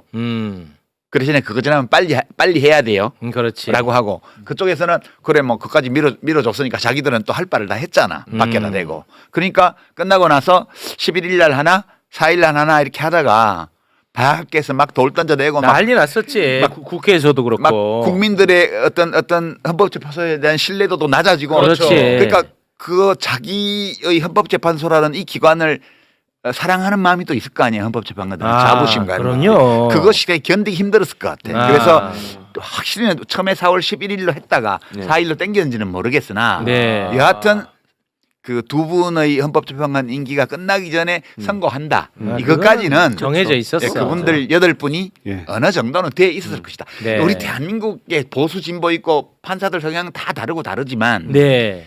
또 그 정도는 되는 나라라고 봐요. 저는. 딱 그 정도는. 그 정도. 네. 압박을 좀 느꼈을 수는 네. 있겠네. 아 이거 말씀드리는 순간 죄송합니다만 네. 우리 이성윤 의원님은 또 가셔야 되거든요. 몇 마디 안 국회에 했는데. 가셔야 됩니다. 몇 마디가 중요한 게 아닙니다. 그동안 고생했다. 네. 우리가 얼굴 보면서 함께 웃는 네. 것. 이것이 오늘의 메시지예요. 네. 의원님 이제 고생하셨으니까 네. 좀 더 고생해 주세요. 좀 더 고생 오늘 들어보니까 네. 저는 이제 윤석열 파면되는 걸 보고 참 눈물이 핑 돌았는데요. 네. 한편으로는 안도가 되기도 하고 음. 또는 참 그 윤석열이가 비틀어오는 우리 헌정사 할때 네. 회복의 계기가 되기도 회복해야 하고 돼요. 네. 또 30년간 지켜본 저로서는 참 처참하거나 참담한 생각이 들었습니다. 네. 무엇보다 가장 중요한 것이 이제 검찰 개혁 제대로 해내야죠. 네. 윤석열 처벌까지도. 이제 시작입니다. 이제 시작입니다. 내란죄 제대로 처벌하고요. 네. 또 검찰 개혁 반드시 고맙습니다. 해서 국민들의 품에 돌려드리겠습니다. 진짜 꼭 부탁드립니다. 그 검찰 개혁 한번 그 실패하셨으니까 그거 이제 사죄하는 마음으로 예. 더 진짜 제대로 해주셔야 검찰 됩니다. 개혁 제대로 네. 하면서 할 네. 때마다 와가지고 보고도 드리겠습니다. 고맙습니다. 네. 우리 탄핵소추 위원들 모두에게 대한 감사의 마음을 담아서 네. 박수를 한번. 고맙습니다. 네, 들어가시죠. 수고하셨습니다. 네, 고맙습니다. 자, 그러면 이게 파면 선고가 왜 이렇게 늦어졌는지에 대한 이야기 우리가 잠깐 좀 나눠봤고요. 네. 근데 제가 한마디 덧붙이면 예. 헌법재판관들께서는 이제 성찰해 보셔야 돼요. 그게 뭐 이래 됐을 거라고 제가 말씀드린 대로라면 이해는 돼요. 그럴 수 있다는. 그러나 그 과정에서 엄청나게 사실 그런 거 하면 안 되는 거잖아요. 그렇게 하면 안 되지. 그런 거 하면 안 되는 거예요. 네. 사회적 그러니까 비용이. 오로지 법리와 헌법적 의무에 따라서 자기의 양심에 따라서 해야지. 우리가 이런 판결을 지금 시점에서 미리 내리면 탄핵 인용을 하면 이재명 대표에 대한 항소심 재판부가 영향을 받을지 몰라. 그건 판사를 불신하는 거잖아. 그렇죠. 그러네 또. 어떻게 믿어야 되냐면 우리가 어떤 결정을 하든 상관없이 이것은 탄핵 심판이고 저것은 선거법 재판이니까. 그렇죠. 무관하잖아요. 내가 저기에 대해서 영향을 안 받는 것처럼 저 판사들도 우리의 결정에 영향을 받을 리 없어. 그렇죠. 오로지 법리와 양심에 따라서 선고할 거야. 그렇죠. 라고 생각하고 그러니까 판사가 판사들끼리 못 믿으면 그럼. 대한민국 국민을 누구 믿고 살아요? 맞아. 이러면 안 되는 거고요. 헌법재판관들을 반성해라. 그다음에 왜 나는 이제 뭐 끝났으니까. 하나 더 말씀드리면 한덕수 씨에 대한 그 탄핵 소추 기각한 거 있잖아요. 그거가 판결문을 보면 정말 수준 이하입니다. 맞아요. 그게 논리적으로 정합성도 없고. 예. 근데 어떤 놈이 무슨 불을 질렀는데 옆에 있던 사람이 빨리 껐어. 그래서 조금밖에 안 탔어. 그러니까 방화죄로 처벌할 정도는 아니다. 이 얘기한 거랑 똑같잖아. 그게 말이 됩니까? 최상목이 둘이 임명했으니까 문제가 많이 완화됐대. 그런 판결문을 어떻게 쓸 수가 있어요? 그렇지. 저는 그거 이렇게 보면서 맞아요. 이것도 이상한 판결이다. 예. 이것도 어떤 정무적인 판단 또는 내부에서의 이 대통령 탄핵 사건을 잘 처리하기 위한 어떤 내부 합의를 도모하기 위한 절충이었을 수 있다고는 생각해요. 그러면 안 되잖아. 그러나 그렇게 교과서에 실리면 욕먹을 만한 그런 판결문을 쓰면 안 되는 거고요. 안 되잖아. 그다음에 그렇게 결정을 함으로써 이 헌법재판관들이 헌법은 그냥 고위공직자들이 좀 어기면서 살아도 괜찮은 거야. 그걸 알려줬어 맞아. 이번에. 적당히 잘못하는 거. 아니 그럼. 헌법은 그냥 좀 위반하면서 하는 거야. 그래도 돼. 이렇게 승낙한 거잖아요. 승낙한 거죠. 그러니까 실제. 헌법의 엄중함과 헌법재판소에 대한 신뢰, 권위. 헌법재판소의 어떤 권능 이런 것들을 스스로 해친 거거든요. 그렇지. 그래서 저는 그거는 헌법재판관들께서 제가 뭐 그분들 알지도 못하니까 뭐 전할 방법도 없지만 돌아봐야 돼. 이러시면 안 돼요. 이러시면 안 돼. 헌법은 지엄한 최고의 법이에요. 네. 예, 이러시면 안 됩니다 정말. 근데 진짜 내가 생각해도 나는 진짜 교활한 것 같아. 아까까지만 해도 헌법재판관님들 영웅입니다. 그래서 우리 시대의 영웅입니다. 정말 고뇌 많으셨습니다. 일주일 전만 해도 오시는 분들마다 자꾸 헌재 고장 난 거 맞잖아요. 왜 안 합니까? 근데 이번에 파면 선고하자마자 헌재 반송해야 된다고. 10시 40분에는 아, 아이고 네. 입장하십니다. 재판관님들 뚜벅뚜벅 걸어 들어가시네요. 이러면. 근데 뭐 틀린 평가가 하나도 없습니다, 진짜. 맞아. 네. 이 정도는 뭐 어겨도 파면은 안 돼요. 어차피 요런 그 시그널 줬잖아. 그러니까 지금도 날마다 헌법 위반하고 있잖아. 저기 한독수가 돌아가가지고 한독수! 맞아. 지금 걸어 다니는 위헌, 네. 걸어 다니는 헌법 위반들이야 전부 다. 그렇죠. 아니 그러니까 헌재가 그런 결정을 하니까 너무 뻔하고 너무 당연한 건데도 내가 불안했던 거잖아. 맞아. 그러니까 최상목이는 빨리 탄핵해서 보내버려야 되고요. 예. 저 직권 직무유기로 처벌도 해야 돼요. 맞습니다. 네. 어디다 대고 미국 채권이나 사고 말이야. 최상목이는 무조건 탄핵해야 됩니다. 맞아. 이거. 공직자로서 이 기본이 안 된 사람이고 자격이 없어요. 네. 무능하고요. 네. 자기가 우리나라 경제수장이고 대통령 권한 대행이면서 어떻게 대한민국 경제가 망가져갖고 한국 돈 가치가 땅바닥으로 떨어지는데 베팅을 하냐고. 그런 자는 단 한 시간도 경제부총리 자리에 머무르게 해서는 안 돼요. 안 됩니다. 그러니까 잘못된 건 그냥 잘못된 거야. 맞아요. 그걸 정무적으로 판단하지 말라는 거야 나는. 여기 나온다. 모기는 잡아야 된대. 모기 잡습니다. 모기 여름도 아닌데 빨리 때려 잡아. 최상목이. 그 와중에 윤석열 파면되니까 무슨 F4 회의 또 긴급 소집하고 아이고. 왜? 또 한국 경제 망치는 거 해서 돈 벌려고?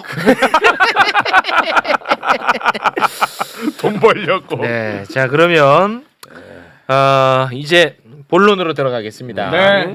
윤석열 탄핵의 쟁점이 5가지인데요. 5가지 좀 잠깐 올려주시겠습니까? 야, 네. 이거 이거 다 외워, 다 외워. 다 외워. 근데 요거를 모두 다 사실을 인정을 했습니다. 헌재에서. 예, 그리고 5가지 모두 다 헌법과 법률 위반으로 판단했어. 네. 모두 다 그렇게 판단을 해버렸다고. 모두 다. 근데 그 판단에 대한 근거도 우리가 맨날 이야기했던 거 있지. 고스란히 그냥 다 가져갔습니다. 진짜. 단 하나도 빠짐없이. 네. 네. 그런데 제가 이제 좀 재밌었던 포인트들이 좀 몇 가지들이 있거든요. 그거를 한번 좀 이야기 나눠보겠습니다. 자, 먼저 비상계엄에 대한 요건에 대해서 이제 헌재가 이야기를 했는데, 뭐 비상계엄이라는 것은 전시 사변 또는 이에 준하는 국가 비상사태에서만 할 수 있는 거야. 그렇죠. 이건 뭐 얘기할 것도 없습니다. 이게 당연한 건데 윤석열이가 주장했던 것들이 있잖아. 호소. 뭐 야당의 줄타내기니 부정선거니 말 같지 않은 얘기 했잖아요. 예산 뭐. 예산 이런 것들을 일일이 다 반박을 했더라고. 일일이 하나하나 다. 그러니까 줄탄핵 때문이라고. 야, 그건 무슨 건도 안 되지만 비상계엄 선포할 당시는 검사 1명 그리고 이진숙 1명밖에 없었어. 그마저도. 맞아. 이렇게 일일이 하나하나 다 반박합니다. 그리고 예산 삭감 때문에 했다고? 물론 그 건도 안 되지만 예산 삭감 헛소리 하지 마. 그건 2025년 건데 그때는 2024년이잖아. 그러니까 본회의에 이거는 심지어 예결위만 통과된 하지도 않았어. 헛소리 하지 마. 그리고 부정선거 때문이라고 그 대도 않은 소리 하지 마. 헛소리 하지 마. 일일이 다 반박합니다. 하나하나 다. 네. 윤석열의 주장을 다 반박했더라고요. 이거는 너무 좋았던 것 같아요.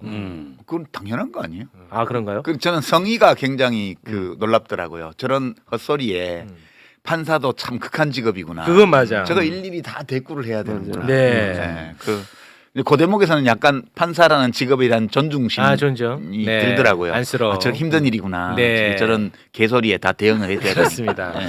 그리고 이제 비상계엄의 절차적 적법성에 대한 것도 일일이 또 다 따졌습니다. 네.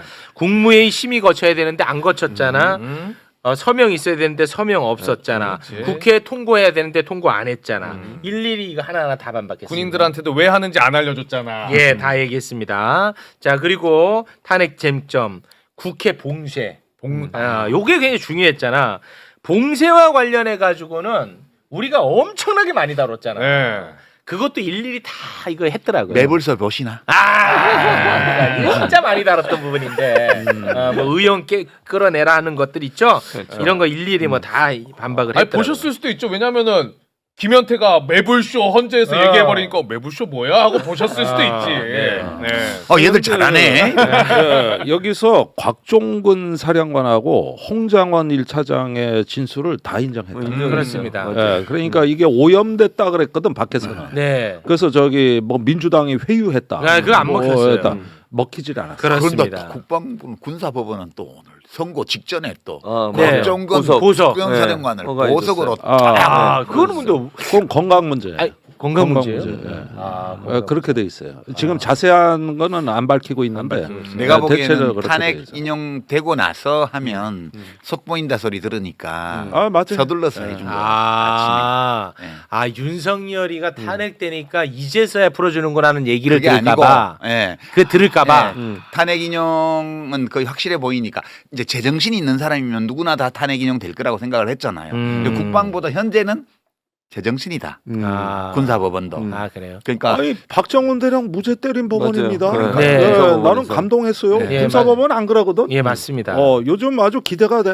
요즘 개판이야 군인들이 라고 윤석열이는 생각했겠지. 윤석열. 그러니까. 네. 군 기강이 엉망이야 이렇게 생각했겠지. 네. 그리고 이제 제가 개인적으로 굉장히 좀 흥미롭게 봤던 지점이 있는데 탄핵 쟁점 다시 한번 올려주시겠습니까? 네. 요게 우리가 항상 5번은 주요 인사 체포 시도라고 적었는데 맞아요. 헌재는 주요 인사고 나발이고 다 필요 없고 법조인 우리 판사 정치인 국회의원은 저 2번에서 같이 그러니까 다뤄버리고 2번에서 다루고 따로 뺐더라고. 따로 이걸. 뺐더라고. 그래서 나는 아까 우리가 생중계로 들었잖아. 근데 법조인에 대한 위치 확인 시도에 관해서 알아보겠습니다 하는데 난 무슨 말인지 못 알아들었어요. 저는 솔직히. 그러고 나서 봤더니 어떻게 이 새끼들 우리 판사들을 잡아가려고 그랬어? 근데 이거를 우리 유시민 작가님이 계속 이거를 지적을 했거든요. 굉장히 중요한 거라고. 중요하다고 계속 지적했단 판사는 말이야. 잡아갈 필요도 없는데 윤석열이 괜히 이걸 해가지고 판사는 자기 문제. 과거 구테타 그렇게 수없이 있었지만 판사를 어떻게 한 적은 없어. 왜냐하면 판사는 어떻게 안 해도 잘 말 듣기 때문에. 그러니까 굳이 안 해도 될 일을 해가지고 판사들을 격분시켰다. 이 말씀을 거의 초창기에 했어. 그래서 이 탄핵은 굉장히 수월하게 될 거다. 왜냐 자기 문제니까 본인들의 이 얘기를 했었거든. 근데 그 얘기를 고스란히 오늘 하시더라고요. 그 장면 영상 보고 옵니다. 피청구인은 필요시 체포할 목적으로 행해진 위치 확인 시도에 관여하였는데 그 대상에는 퇴임한 지 얼마 되지 않은 전 대법원장 및 전 대법관도 포함되어 있었습니다. 이는 현직 법관들로 하여금 언제든지 행정부에 의한 체포 대상이 될 수 있다는 압력을 받게 함으로 사법권의 독립을 침해한 것입니다. 어디 판사를 지금? 야 이거를 따로 뺐더라고 따로. 이거는 진짜 하면 안 되는 거야. 쿠데타 하는 놈은. 앞으로 하면 안 되죠. 아니 그런데 따로 뺐어. 전임 대법원장 대법관뿐이 아니에요. 현직 부장판사. 네. 그런 현직 부장판사도 있고 박정훈 대령 구속영장을 기각한 그 판사들도 포함이 됐습니다. 이재명 대표 구속영장 기각한 유창원 판사. 유창원 들어가 있어요. 네. 그다음 무죄 선고한 김동연 판사. 다 들어가 있어요. 권순일. 이번에 저 선고문에서는 그걸 다 거명은 안 해. 안 하더라고요. 대법관 두 분만. 요렇게 대법관 퇴임한 분들까지 손을 대는데 그냥 법관이 아니야. 그렇지. 평소에 약간 헌법재판소보다 살짝 밑에 있다고 본인들은 생각하지만 그럼에도 불구하고 대법원이라는 데는 매우 중요한 데잖아요. 그렇죠. 퇴직한 지 오래됐다면 또 몰라. 얼마 되지도 않은 대법관이야. 김명수. 이거는 용납이 안 돼. 용납이 안 돼. 그러니까 용납이 안 돼. 윤석열이 서울구치소 나올 때 양승태 대법관을 거명했잖아요. 네. 윤석열이. 이게 둘 다 심각성을 알았던 거 아니에요? 헌재도 이 문제를 중히 봤지만은 윤석열 본인도 그때 그 대법관 그 저 자기가 잡아쳐는 대법관을 말이요 이렇게 만져주고 하는 게 의도가 바로 이것 때문에 말 좀 잘해달라. 그렇지 연결이 되는 거 아니냐 이거지. 그럴 수도 있겠다. 왜 갑자기 왜 감옥에서 나오는 윤석열이 대법관 얘기를 하냐고. 그럴 수도 있겠다. 그리고 자기 입에 절대 거론해서는 안 되는 게 양승태거든. 네. 그렇잖아요. 그러니까. 네. 근데 그 이상하다 싶었는데. 바로 저거였어. 야, 근데 이거는 아무튼 우리가 두고두고 이야기할 거리가 될 것 같아. 거기 일선 판사들도 다 체포 대상이 있었거든. 네. 근데 그런 얘기 없이 딱 정확하게 전직 대법관 얘기만 딱 하더라고. 그리고 이거를 따로 빼가지고 굉장히 중히 다루더라고. 그러니까 어디 정치인하고 대법관을 섞이면 아니, 전혀 안 섞더라고. 그거는 디멘전이 달라요. 네. 그러니까 완전히 차원이 다르다고 그렇지. 보는 것 같더라고. 이걸 아예 따로 뺐어. 나 이게 너무 재밌어. 이 장면이. 그 이제 우리 최욱 씨가 가끔씩 보면 이제 그 딱정벌레를 관찰하는 파버르 선생님 같은 시각으로 보는 거예요. 그래요? 예, 그 호모사피엔스의 그런 권력 행동을 관찰하는 외계인처럼. 아유 재밌어. 재밌네 이거. 네. 얘네들 특이한 애들이네. 이런 거지. 이거. 아니 왜냐면 계속 그 동안에 주요 인사 체포 지시에 대한 것만 얘기했는데. 그러니까 유시민 따위는 잡혀가도 크게 신경을 안 써. 그러니까. 가서 뭐 서해 안에 가가지고 뭐 어디 참돈밥이 되더라도. 재밌더라고. 네. 그런데 퇴임했다 하더라도 퇴임한 지 얼마 되지도 않은 대법관. 네. 대법원장. 그렇습니다. 이런 사람은 신분이 다르지. 네. 한국은 계급 사회야. 그렇습니다. 그렇게 완벽히 따로 빼가지고 사법부에 대한 침해로 딱 규정을 해버렸습니다. 네. 요거는 아마 정형식 재판관이 주도하지 않았을까. 그럴까요? 네. 그리고 사실은 지난번 서부지법 재밌어. 막 폭동 네. 일으킨 거, 그다음에 재판관들 집에 찾아가서 막 그 협박하고 이랬잖아요. 맞아요. 네. 이것도 영향을 미쳤을 거예요, 이 사람들이. 영향을 내가 미쳐. 그때 리벨볼쇼에 나서 그거 하면 안 된다고 얘기했잖아. 맞습니다. 네. 일찍이 이 부분을 경고하셨어요. 네. 그러니까 윤석열이나 지지자들이나 똑같이 멍청한 거야. 맞습니다. 왜 자기 눈을 자기가 찔러. 예. 그러니까. 자, 그리고 이게 파면에 이를 정도로 중대하느냐. 이제 마지막에 이제 그 부분을 또 이야기하는데, 긴장했죠. 요 이제 긴장을 좀 했는데, 윤석열이의 발언을 또 하나하나 여기서도 또 홍군형을 내고 갑니다.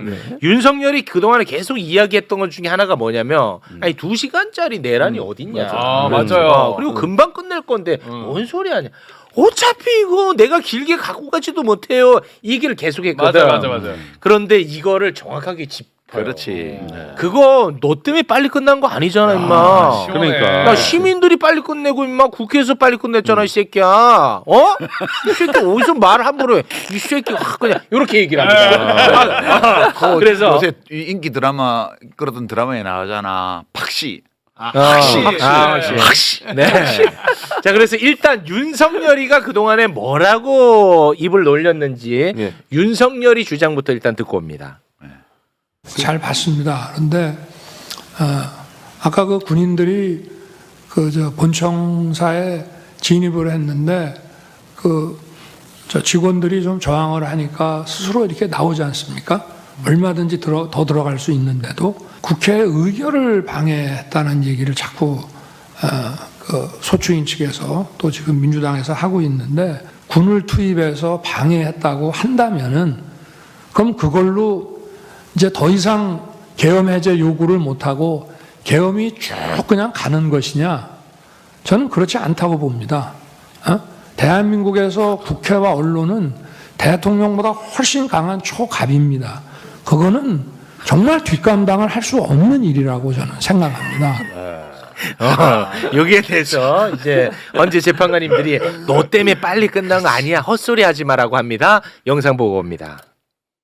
국회가 신속하게 비상계엄 해제 요구를 결의할 수 있었던 것은 시민들의 저항과 군경의 소극적인 임무 수행 덕분이었으므로 이는 피청구인의 법 위반에 대한 중대성 판단에 영향을 미치지 않습니다. 네, 이렇게 이제 완전 한 칼에 쳐내고 그 다음에 또 윤석열이가 야당의 전행 때문에 국정이 마비돼서 어쩔 수 없이 했다고 막 얘기를 하지 않습니까? 그렇죠. 거기에 대해서도 완벽하게 깔끔하게 정리를 합니다.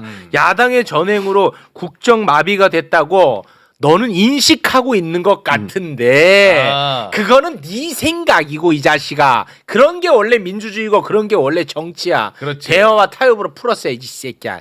그냥 너는 이 새끼야 파면이야. 이렇게 정리가 된 겁니다. 네. 그거 좀 우아하게 표현하면 안 될까?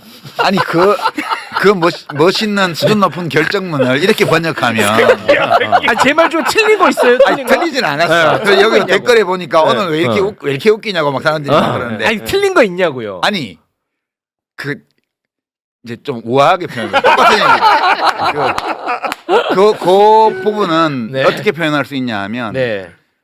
국군 통수권을 정치의 수단으로 사용하지 마라. 그 뜻이에요. 진짜 우아해지네. 대통령은 그러네. 국군 통수권자이지만 국가 운영과 관련해서는 삼권 분립이 되어 있고 네. 예산이라든가 인사라든가 이런 모든 문제들은 협상과 타협 또는 선거를 통한 경쟁 이 영역에 속하는 건데 네. 너는 그 대목에서 열받는다는 이유로 대통령이 가지고 있는 국군 통수권을 갖다가 거기 쓴 거 아니야. 그러니까 그 군대하고 경찰은 국가만 보유할 수 있는 합법적 폭력이거든요. 그러니까 인간 사회에서는 폭력은 국가만 합법적으로 보유하고 행사할 수 있어야 돼요. 그렇습니다. 폭력을 민간이 막 가지고 있으면 문제가 심각해. 네. 미국의 총기 소유처럼 맞습니다. 또는 소말리아 이제 해적들처럼. 그러니까 평화로운 세상이 되기 위해서는 폭력 특히 합법적으로 폭력을 행사할 수 있는 주체는 오로지 국가만이어야 해요. 그렇기 때문에 대통령 중심제 국가에서 대통령한테 국군 통수권을 줘놓은 거거든. 그런데 이거는 국민을 위해서 행사해야 되는 국가를 위해서 행사해야 하는 제한이 있는 거예요. 그렇죠. 근데 이걸 함부로 쓸 위험이 있기 때문에 그 불소추 특권의 내란죄를 빼놓은 거예요. 다른 범죄는 다 대통령 직수행하는 동안은 기소를 못하게 해놨는데 내란죄를 예외로 한 거는 대통령이 국가의 합법적 폭력을 국민을 위해서가 아니라 국민에 대해서 행사할 위험이 내재하고 있기 때문에 그거를 막기 위해서 내란죄를 예외로 해놓은 거거든요. 근데 정확히 이제 윤석열이 그 짓을 했어. 딱 거기에 맞는 근데 거지. 그거에 대해서 헌법재판관들이 오늘 한 판결의 요지는 정치의 수단으로 국가 폭력을 사용하지 마라. 너가 국가 폭력을 정치의 목적으로 국민에 대해서 행사했기 때문에 너는 국민의 신임을 배신한 것이고 너는 파면돼야 돼. 라고 한 거기 때문에 똑같은 말도 그러네. 좀 다르죠. 이 언어가 많이 중요하네. 아니 그런데 내가 군사 전문가로서 한 말씀 드리자면 네네. 이 통수권이라는 말은 없는 용어인데 우리나라만 유달리 이거를 남용하는 언어입니다. 국군 통수권. 많이 쓰는 저는. 아니 그러니까 이게 일본 군국주의에서 나온 용어예요. 그때 천황이 그 일본 왕이 저기 군의 총사령관을 지휘하고 지도했다고. 그리고 내각은 그 밑에 있었어요. 여기서 나온 게 그 통수 비결이라는 책이 나온 게 그게 유래가 돼가지고 군 통수권이란 말이 생긴 건데 그건 일본의 그때 천황제를 뒷받침하기 위한 제도였던 겁니다. 그랬는데 한국으로 이게 건너와. 그래가지고 제왕적 뭐 유신 권력 뭐 만들어. 그런 다음에 맨날 국군 통수권자라고 하는 거예요. 이거 다음 헌법 개정 때 이거 확실히 빼버려야 됩니다. 우리 헌법에는 이 통수권이라는 단어가 있어요. 들어갔어요. 대통령은 국군을 통수한다. 이렇게 나와 있는 거예요. 요 한 줄이 그 근거가 되는 거예요. 너무 굉장히 제왕적인 의미가 있네. 제왕적인 시대 이게 군국주의. 근데 원래 대통령이라는 게 왕에서 온 거잖아요. 미국에서 이제 최초의 왕 없는 나라를 만든 게 미국인데 미국이 이제 영국에서 독립해서 최초의 그 국가를 세울 때 헌법을 그렇게 만들었고 그때 조지 워싱턴이 2번만 하고 물러났잖아요. 그때 이제 계속 하라고 그랬다고요. 밑에 사람들이 계속 하라고 대통령을. 그랬더니 연임 제한 규정이 없었기 때문에 조지 워싱턴이 우리가 여기 와서 공화국을 세운 이유는 왕이 없는 나라를 만들려고 한 건데 내가 계속 대통령을 하면 내가 왕이 되는 거예요. 그렇게 해서 2번만 하고 그만뒀고 그렇기 때문에 1940년대에 그 프랭클린 루즈벨트인가요? 그죠? 프랭클린 루즈벨트 대통령이 2차 대전 중에 4번 당선이 됐는데 그분 이전에는 3번 도전한 대통령이 아무도 없었어요. 그리고 지금은 이제 나중에 그 연임 제한 규정이 만들어져서 2번밖에 못 하게 돼 있는데 트럼프가 또 고쳐서 나 3번 할까 이렇게 지금 말을 했더라고. 그러니까 이제 트럼프는 지가 미국 역사에서 제일 위대한 대통령이고 두 번째가 조지 워싱턴이라고 주장하는 사람이니까 그러니까 이 조지 워싱턴이라는 사람이 그 왕이 되기를 거부한 이유가 미국 대통령도 연방군에 대해서 대통령이 어마어마한 전쟁 선포권부터 다 갖고 있잖아요. 커맨더죠, 그게 커맨더. 전부 영국 왕의 권한이 대통령으로 넘어온 게 미국 헌법의 대통령 권한이에요. 그래서 우리도 그 영향을 많이 받았죠. 전반적으로 대통령 중심제 국가가 세상에 별로 없는데 우리나라는 그 몇 안 되는 대통령 중심제 국가 중에 특히 남북 대치 관계에 있는 그 전쟁이 안 끝난 대표적인 나라고. 그러니까 이제 내용은 다 왕제에서 건너온 거예요. 이 그러니까 헌법 권력구조 조항들이. 그러니까 이제 그 취지가 이런 남용을 못하도록 못하니까 헌법에 어떤 규정을 둘 필요가 있다는 이게 거예요. 함정이 있는 겁니다. 그래서 대통령이 국군을 통수한다 그러지만 헌법에는 군사에 관한 것은 항상 문서로서 한다. 이렇게 돼 있어요. 그런데 우리가 군인이 통수라는 걸 어떻게 이해하냐면은 대통령이 군의 최고 사령관이면서 우리를 지배하는 사람으로 인식을 한다는 거예요. 네. 그건 아니거든. 민주주의 그래서 사회에서. 동원하는데 거부를 못 그건 하는 아니는 거거든. 중요한 얘기네 이런 얘기가. 그러니까 이게 다시는 쿠데타가 불가능하게 만들려면 이거부터 시작해야 되는 그 거예요. 예컨대 특전사령관이 이제 헬기 타고 가서 국회를 점령해 이렇게 명령을 들었을 때 거꾸로 용산으로 가서 대통령을 체포해서 봐요. 원래는 그래야 되는 거거든요. 원래 그래야 돼. 왜냐하면 불법적인 명령을 내린 거기 때문에 이게 지금 나중에 이제 형사재판 다 끝나봐야 알겠지만 내란죄로 지금 기소가 되어 있잖아요. 네. 윤석열이 내란죄를 저지른 거야 현직 대통령이. 네. 그러면 예컨대 어떤 사령관 하나가 이거는 내란인데 헌법하고 법률 찾아보니까 대통령이 지금 내란 행위를 명령한 거야 우리한테. 계엄 당시에 네. 이거 안 돼. 그렇지. 그래서 야 국회 일단 출동은 하는데 담장 밖에만 있고 들어가지 마. 그러고 국회의원들하고 직원들은 다 들여보내. 그렇게 하고 계속 명령을 내리면 용산으로 쳐들어가고 체포해 버리는 거야. 원래 그렇게 할 수 있어야 되는 거죠. 아니 그런데 실제로 그 공포가 있었습니다. 이번에 2차, 3차 그 계엄이 선포가 안 된 배경에는 명령을 이미 거부하는 군인을 실체를 김용현이 확인한 거예요. 그런데 위에서 윤석열은 계속 들어가 안 들어가고 뭐해 그러는데 김용현은 안 거예요. 안 움직이고 이미 명령이 없는데 철수하고 있는 거야. 중간에 끼어버린 거라고. 그런데 공포심은 있었다는 거예요. 이게 내가 예비역 장군들한테 듣는 얘기인데 한강을 안 넘어간 저 군대가 어디로 오느냐는 거예요. 이게 김용현의 실제. 김용현이 그런 공포가 있었대요? 있었다는 겁니다. 그래가지고 그래. 계속 대통령한테 얻어 터지면서도 안 움직입니다. 그럼 걔는 양쪽에서 공포가 있겠네. 그렇지. 김용현이는 그렇지. 양쪽에서. 어. 그리고 대통령 입장에서 보면은 아니 저기 뭐냐 뭐 까라면 까야지. 계속 밀어붙이라는데 왜 안 해? 이렇게 들들 볶아. 결심지원실에서. 그러니까 6번이나 전화를 해가지고 왜 국회의원 안 끌어내려고 네. 경찰청장한테는 맞습니다. 막 했는데 경찰청장. 네. 군인들한테는 그렇게까지 못한 거예요. 그게요. 그러네. 약간 무서운 거지. 뭐냐? 이게 울까봐. 밑에서 태업을 한 게 아니라 항명이 시작됐다고 본 거예요. 그러니까 저기 서강대교 이북으로 저 군을 차단하고 일부 병력이 명령 없이 빠져나간 겁니다. 네, 이건 맞습니다. 항명 사태입니다. 항명 사태. 서강대교 안 오고 이렇게 들어가서 저로 가면 용산이야. 대박이다. 네. 그러니까 이게 이진우 수방사령관도 그렇게 했잖아요.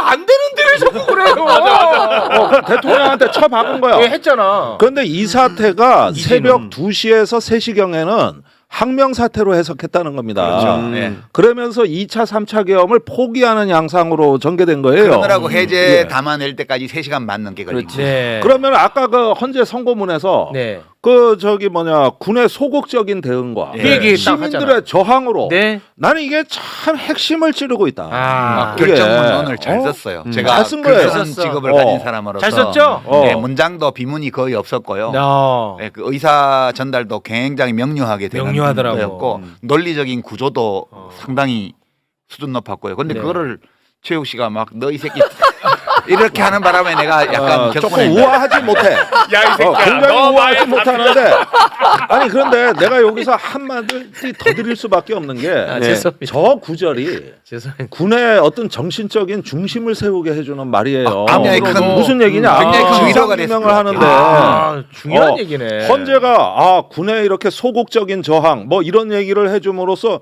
군에서 이렇게 잠재된 의식을 각성해 주는 거예요. 그렇죠. 이렇게 되면 앞으로 저 한 줄의 위력이라는 건 대단한 겁니다. 그래요. 그럼 다시 한번 군의 그래야겠네. 정치적인 근데 그러네. 그것도 모르고 아니, 내가 그러니까 정영식 재판관이 만약 결정문 결정문 원본 말고 오늘 발표문 있잖아요. 이거 쓸 때 정영식 재판관이 주도했다면 저 지금까지의 평가를 좀 바꿔서 이 정영식이 한 거예요. 굉장히 높이 평가. 이 사람 실력 있는 사람. 백미잖아요. 재판관 진짜. 중에 백미. 아니 이렇게 태도가 자꾸 바뀌면 어떡합니까? 아니, 이거. 재판관 중에 백미. 예. 근데 이게 이렇게 중요한 거면은 아니, 다시 중요한 해야겠다. 거예요. 이거는 심지어 쿠데타를 앞으로 상상 못하게끔 쐐기를 박는 아니, 그러니까 명분이야. 나는 이 성고문이 군인 직업 군인에게 있어서는 하나의 마그나 카르타가 되고 있다. 그러니까 이 정치적 중립을 위해서 우리 군이 많은 노력을 해왔는데 이번에 깨졌습니다. 그런데 헌재의 성고문을 통해 가지고 다시 그게 중심을 찾고 진화해 나가는 거예요. 아 좋습니다. 그러면 군 내에서 앞으로 내란에 부역했거나 은밀하게 협조한 사람들이 더 불안해지는 거예요. 그렇겠지. 대다수의 군인이 피해자가 되고 야 우리 정풍 운동을 해서 과거의 내란 세력하고 인연을 끊자. 절연하는 자기 혁신 운동을 전개하자. 아 좋다. 이런 밑바탕을 이뤄주기 때문에 이 정신 세계가 진화되고 있는 거라고. 그게 바로 이 성고문에서 시작돼요. 이 명문이네. 좋아. 너무 밀당을 오래 했다는 것만 빼면 이거 다시 한번 앵콜로 봅니다. 맞아. 근데 이 명문을 내가 윤석열 새끼야 너 임마 너 때문에 임마 빨리 끝난 게 아니야 이 새끼야 시민들하고 군인들이 임마 그렇게 한 거 이렇게 내가 너무 그걸 인정해준 거야. 그거는 관식이를 학시로 바꾼 거지. 이거 너 실수야. 그래서 그 대목 그 명문 굉장히 중요한 대목이었군요. 제가 생각한 것보다. 중요한 대목. 한번 다시도 보고 오겠습니다.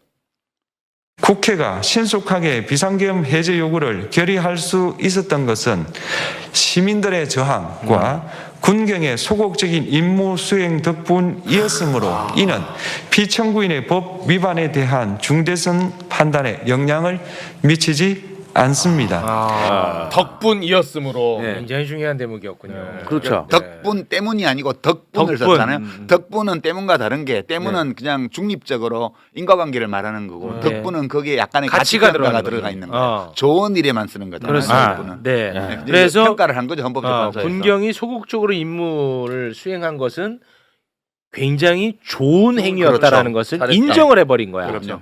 와. 어떻게든 고급스럽게 마무리하려고. 그렇지. 아까보다 많이 좋아졌네. 네. 자, 이렇게 해서 판결문에 대한 이야기를 다 했는데요. 네.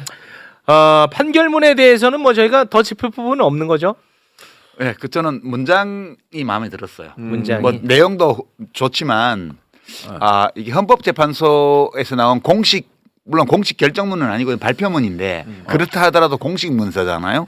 이 공식 문서가 이렇게 우리가 보통 쓰는 언어에 접근해 있는 형태로 이런 게 좋아. 이렇게 왔다는 것이 저는 되게 좋았어요. 예.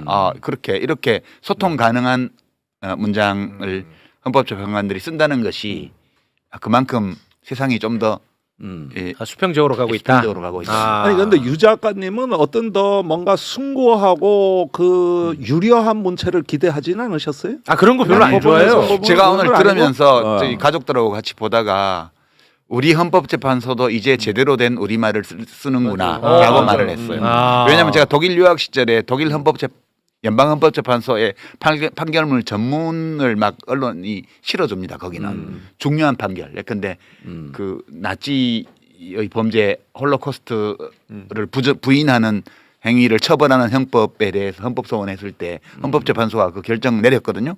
그 전문을 신문에 다 실어줬어요. 근데 보면 문장이 진짜 아름다워요. 그리고 이제 법률 전문가가 아니라도 얼마든지 그렇지. 읽고 독해 가능한. 맞아요. 예. 그렇게 가야 돼요. 그런 이게 오늘 발표문은 결정문은 어떻게 나올지 모르겠는데 이제 오후에 배포된다 그러니까 오늘 발표문은 보면 그것이 보통 사람의 언어로 써져 있어요. 맞아요. 네. 그 점이 저는 헌법재판소의 진일보한 일면을 본 것 같아서. 예. 고맙습니다. 왜냐면 제가 들으면서 따라갔으니까. 오케이 이거 됐고 이러면서 이해를 했으니까. 네. 아니 근데 전 세계 민주주의가 무너지고 있고 다들 퇴행에 절망하고 있는 시기에 한국에서 이런 선거문이 나왔다. 한국이 꽃 피웠어. 그래서 민주주의가 이겼다. 이게 어디 대한민국만의 감동이겠습니까? 맞아. 지금 민주주의에 좌절하는 나 오늘 그 뉴욕 타임즈 워싱턴 포스트를 제일 먼저 들어가 봤는데 큼지막하게 띄운 이유가 봐 트럼프는 헌법 위반에도 살아내는데 대한민국 쟤들은 응징을 하잖아. 맞아. 이 논조인 거야. 진짜. 이 논조인 거야. 진짜라니까 그리고 이거. BBC 아까 월드컵 우승한 것 같다고 왜 이렇게 외신이 호들갑이냐? 그거는 우리는 못 하는데 제대로 해낸 거예요. CNN도 그렇지. 생중계했어요, 그죠? 생중계하고. 진짜. 그러니까 이게 세계 시민들이 볼 때는 우리 민주주의는 희망이 없는데 어떻게 한국은 저렇게 그렇지. 회복력 있게 가느냐. 그렇지. 그러니까 이 성보문을 다 소개를 해주는 거야. 그렇지. 이게. 민주주의의 교보제가 됐어 대한민국. 그렇지. 맞아. 이게 세계적으로 큰 우리가 희망을 준 겁니다. 이게. 이게 진짜 중요해. 지금 솔직히 전 세계적으로 민주주의 제도 자체에 대한 회의가 좀 있잖아요. 근데 거기에서 대한민국이 야 이 자식들아 그거 아니야 임마 민주주의 이렇게 살아 있어. 맞아. 대한민국 있잖아 이 새끼들아. 자꾸 새끼들이요. 근데 이게 극적인 게 뭐냐면 대한민국에서 이런 민주주의가 성숙했다고 생각했던 대한민국에서 비상계엄이 선포될 때 많이 놀랐어요. 그 충격을 우리 국민들과 응원봉과 빛의 혁명으로 헌법재판소의 법률적 판단을 통해서 탄핵을 시킴으로써 네. 다시 민주주의가 위대하다는 걸 보여준 사례가 되는 거죠. 그렇습니다. 그런 면에서 이건 세계사적 사건입니다. 사건이야. 그리고 동아시아에 누가 뭐래도 대한민국이 민주주의의 등불이 됐다는 거. 아. 이 유구한 민주항쟁의 역사에서 항상 대한민국은 예. 우리가 전 거론이 세계에 되는 거지, 희망을 이제. 줬다는 거. 맞아, 항상. 여기서 자부심을 느껴야 된다는 아, 겁니다. 예. 김종대 의원님. 이거 좋아, 이거 좋아. 좋았다. 야, 너무 좋았다. 국회의원 한 분 한 분은 달라. 내가 생각해도 멋있어. 좋았다. 좋았어. 고맙습니다.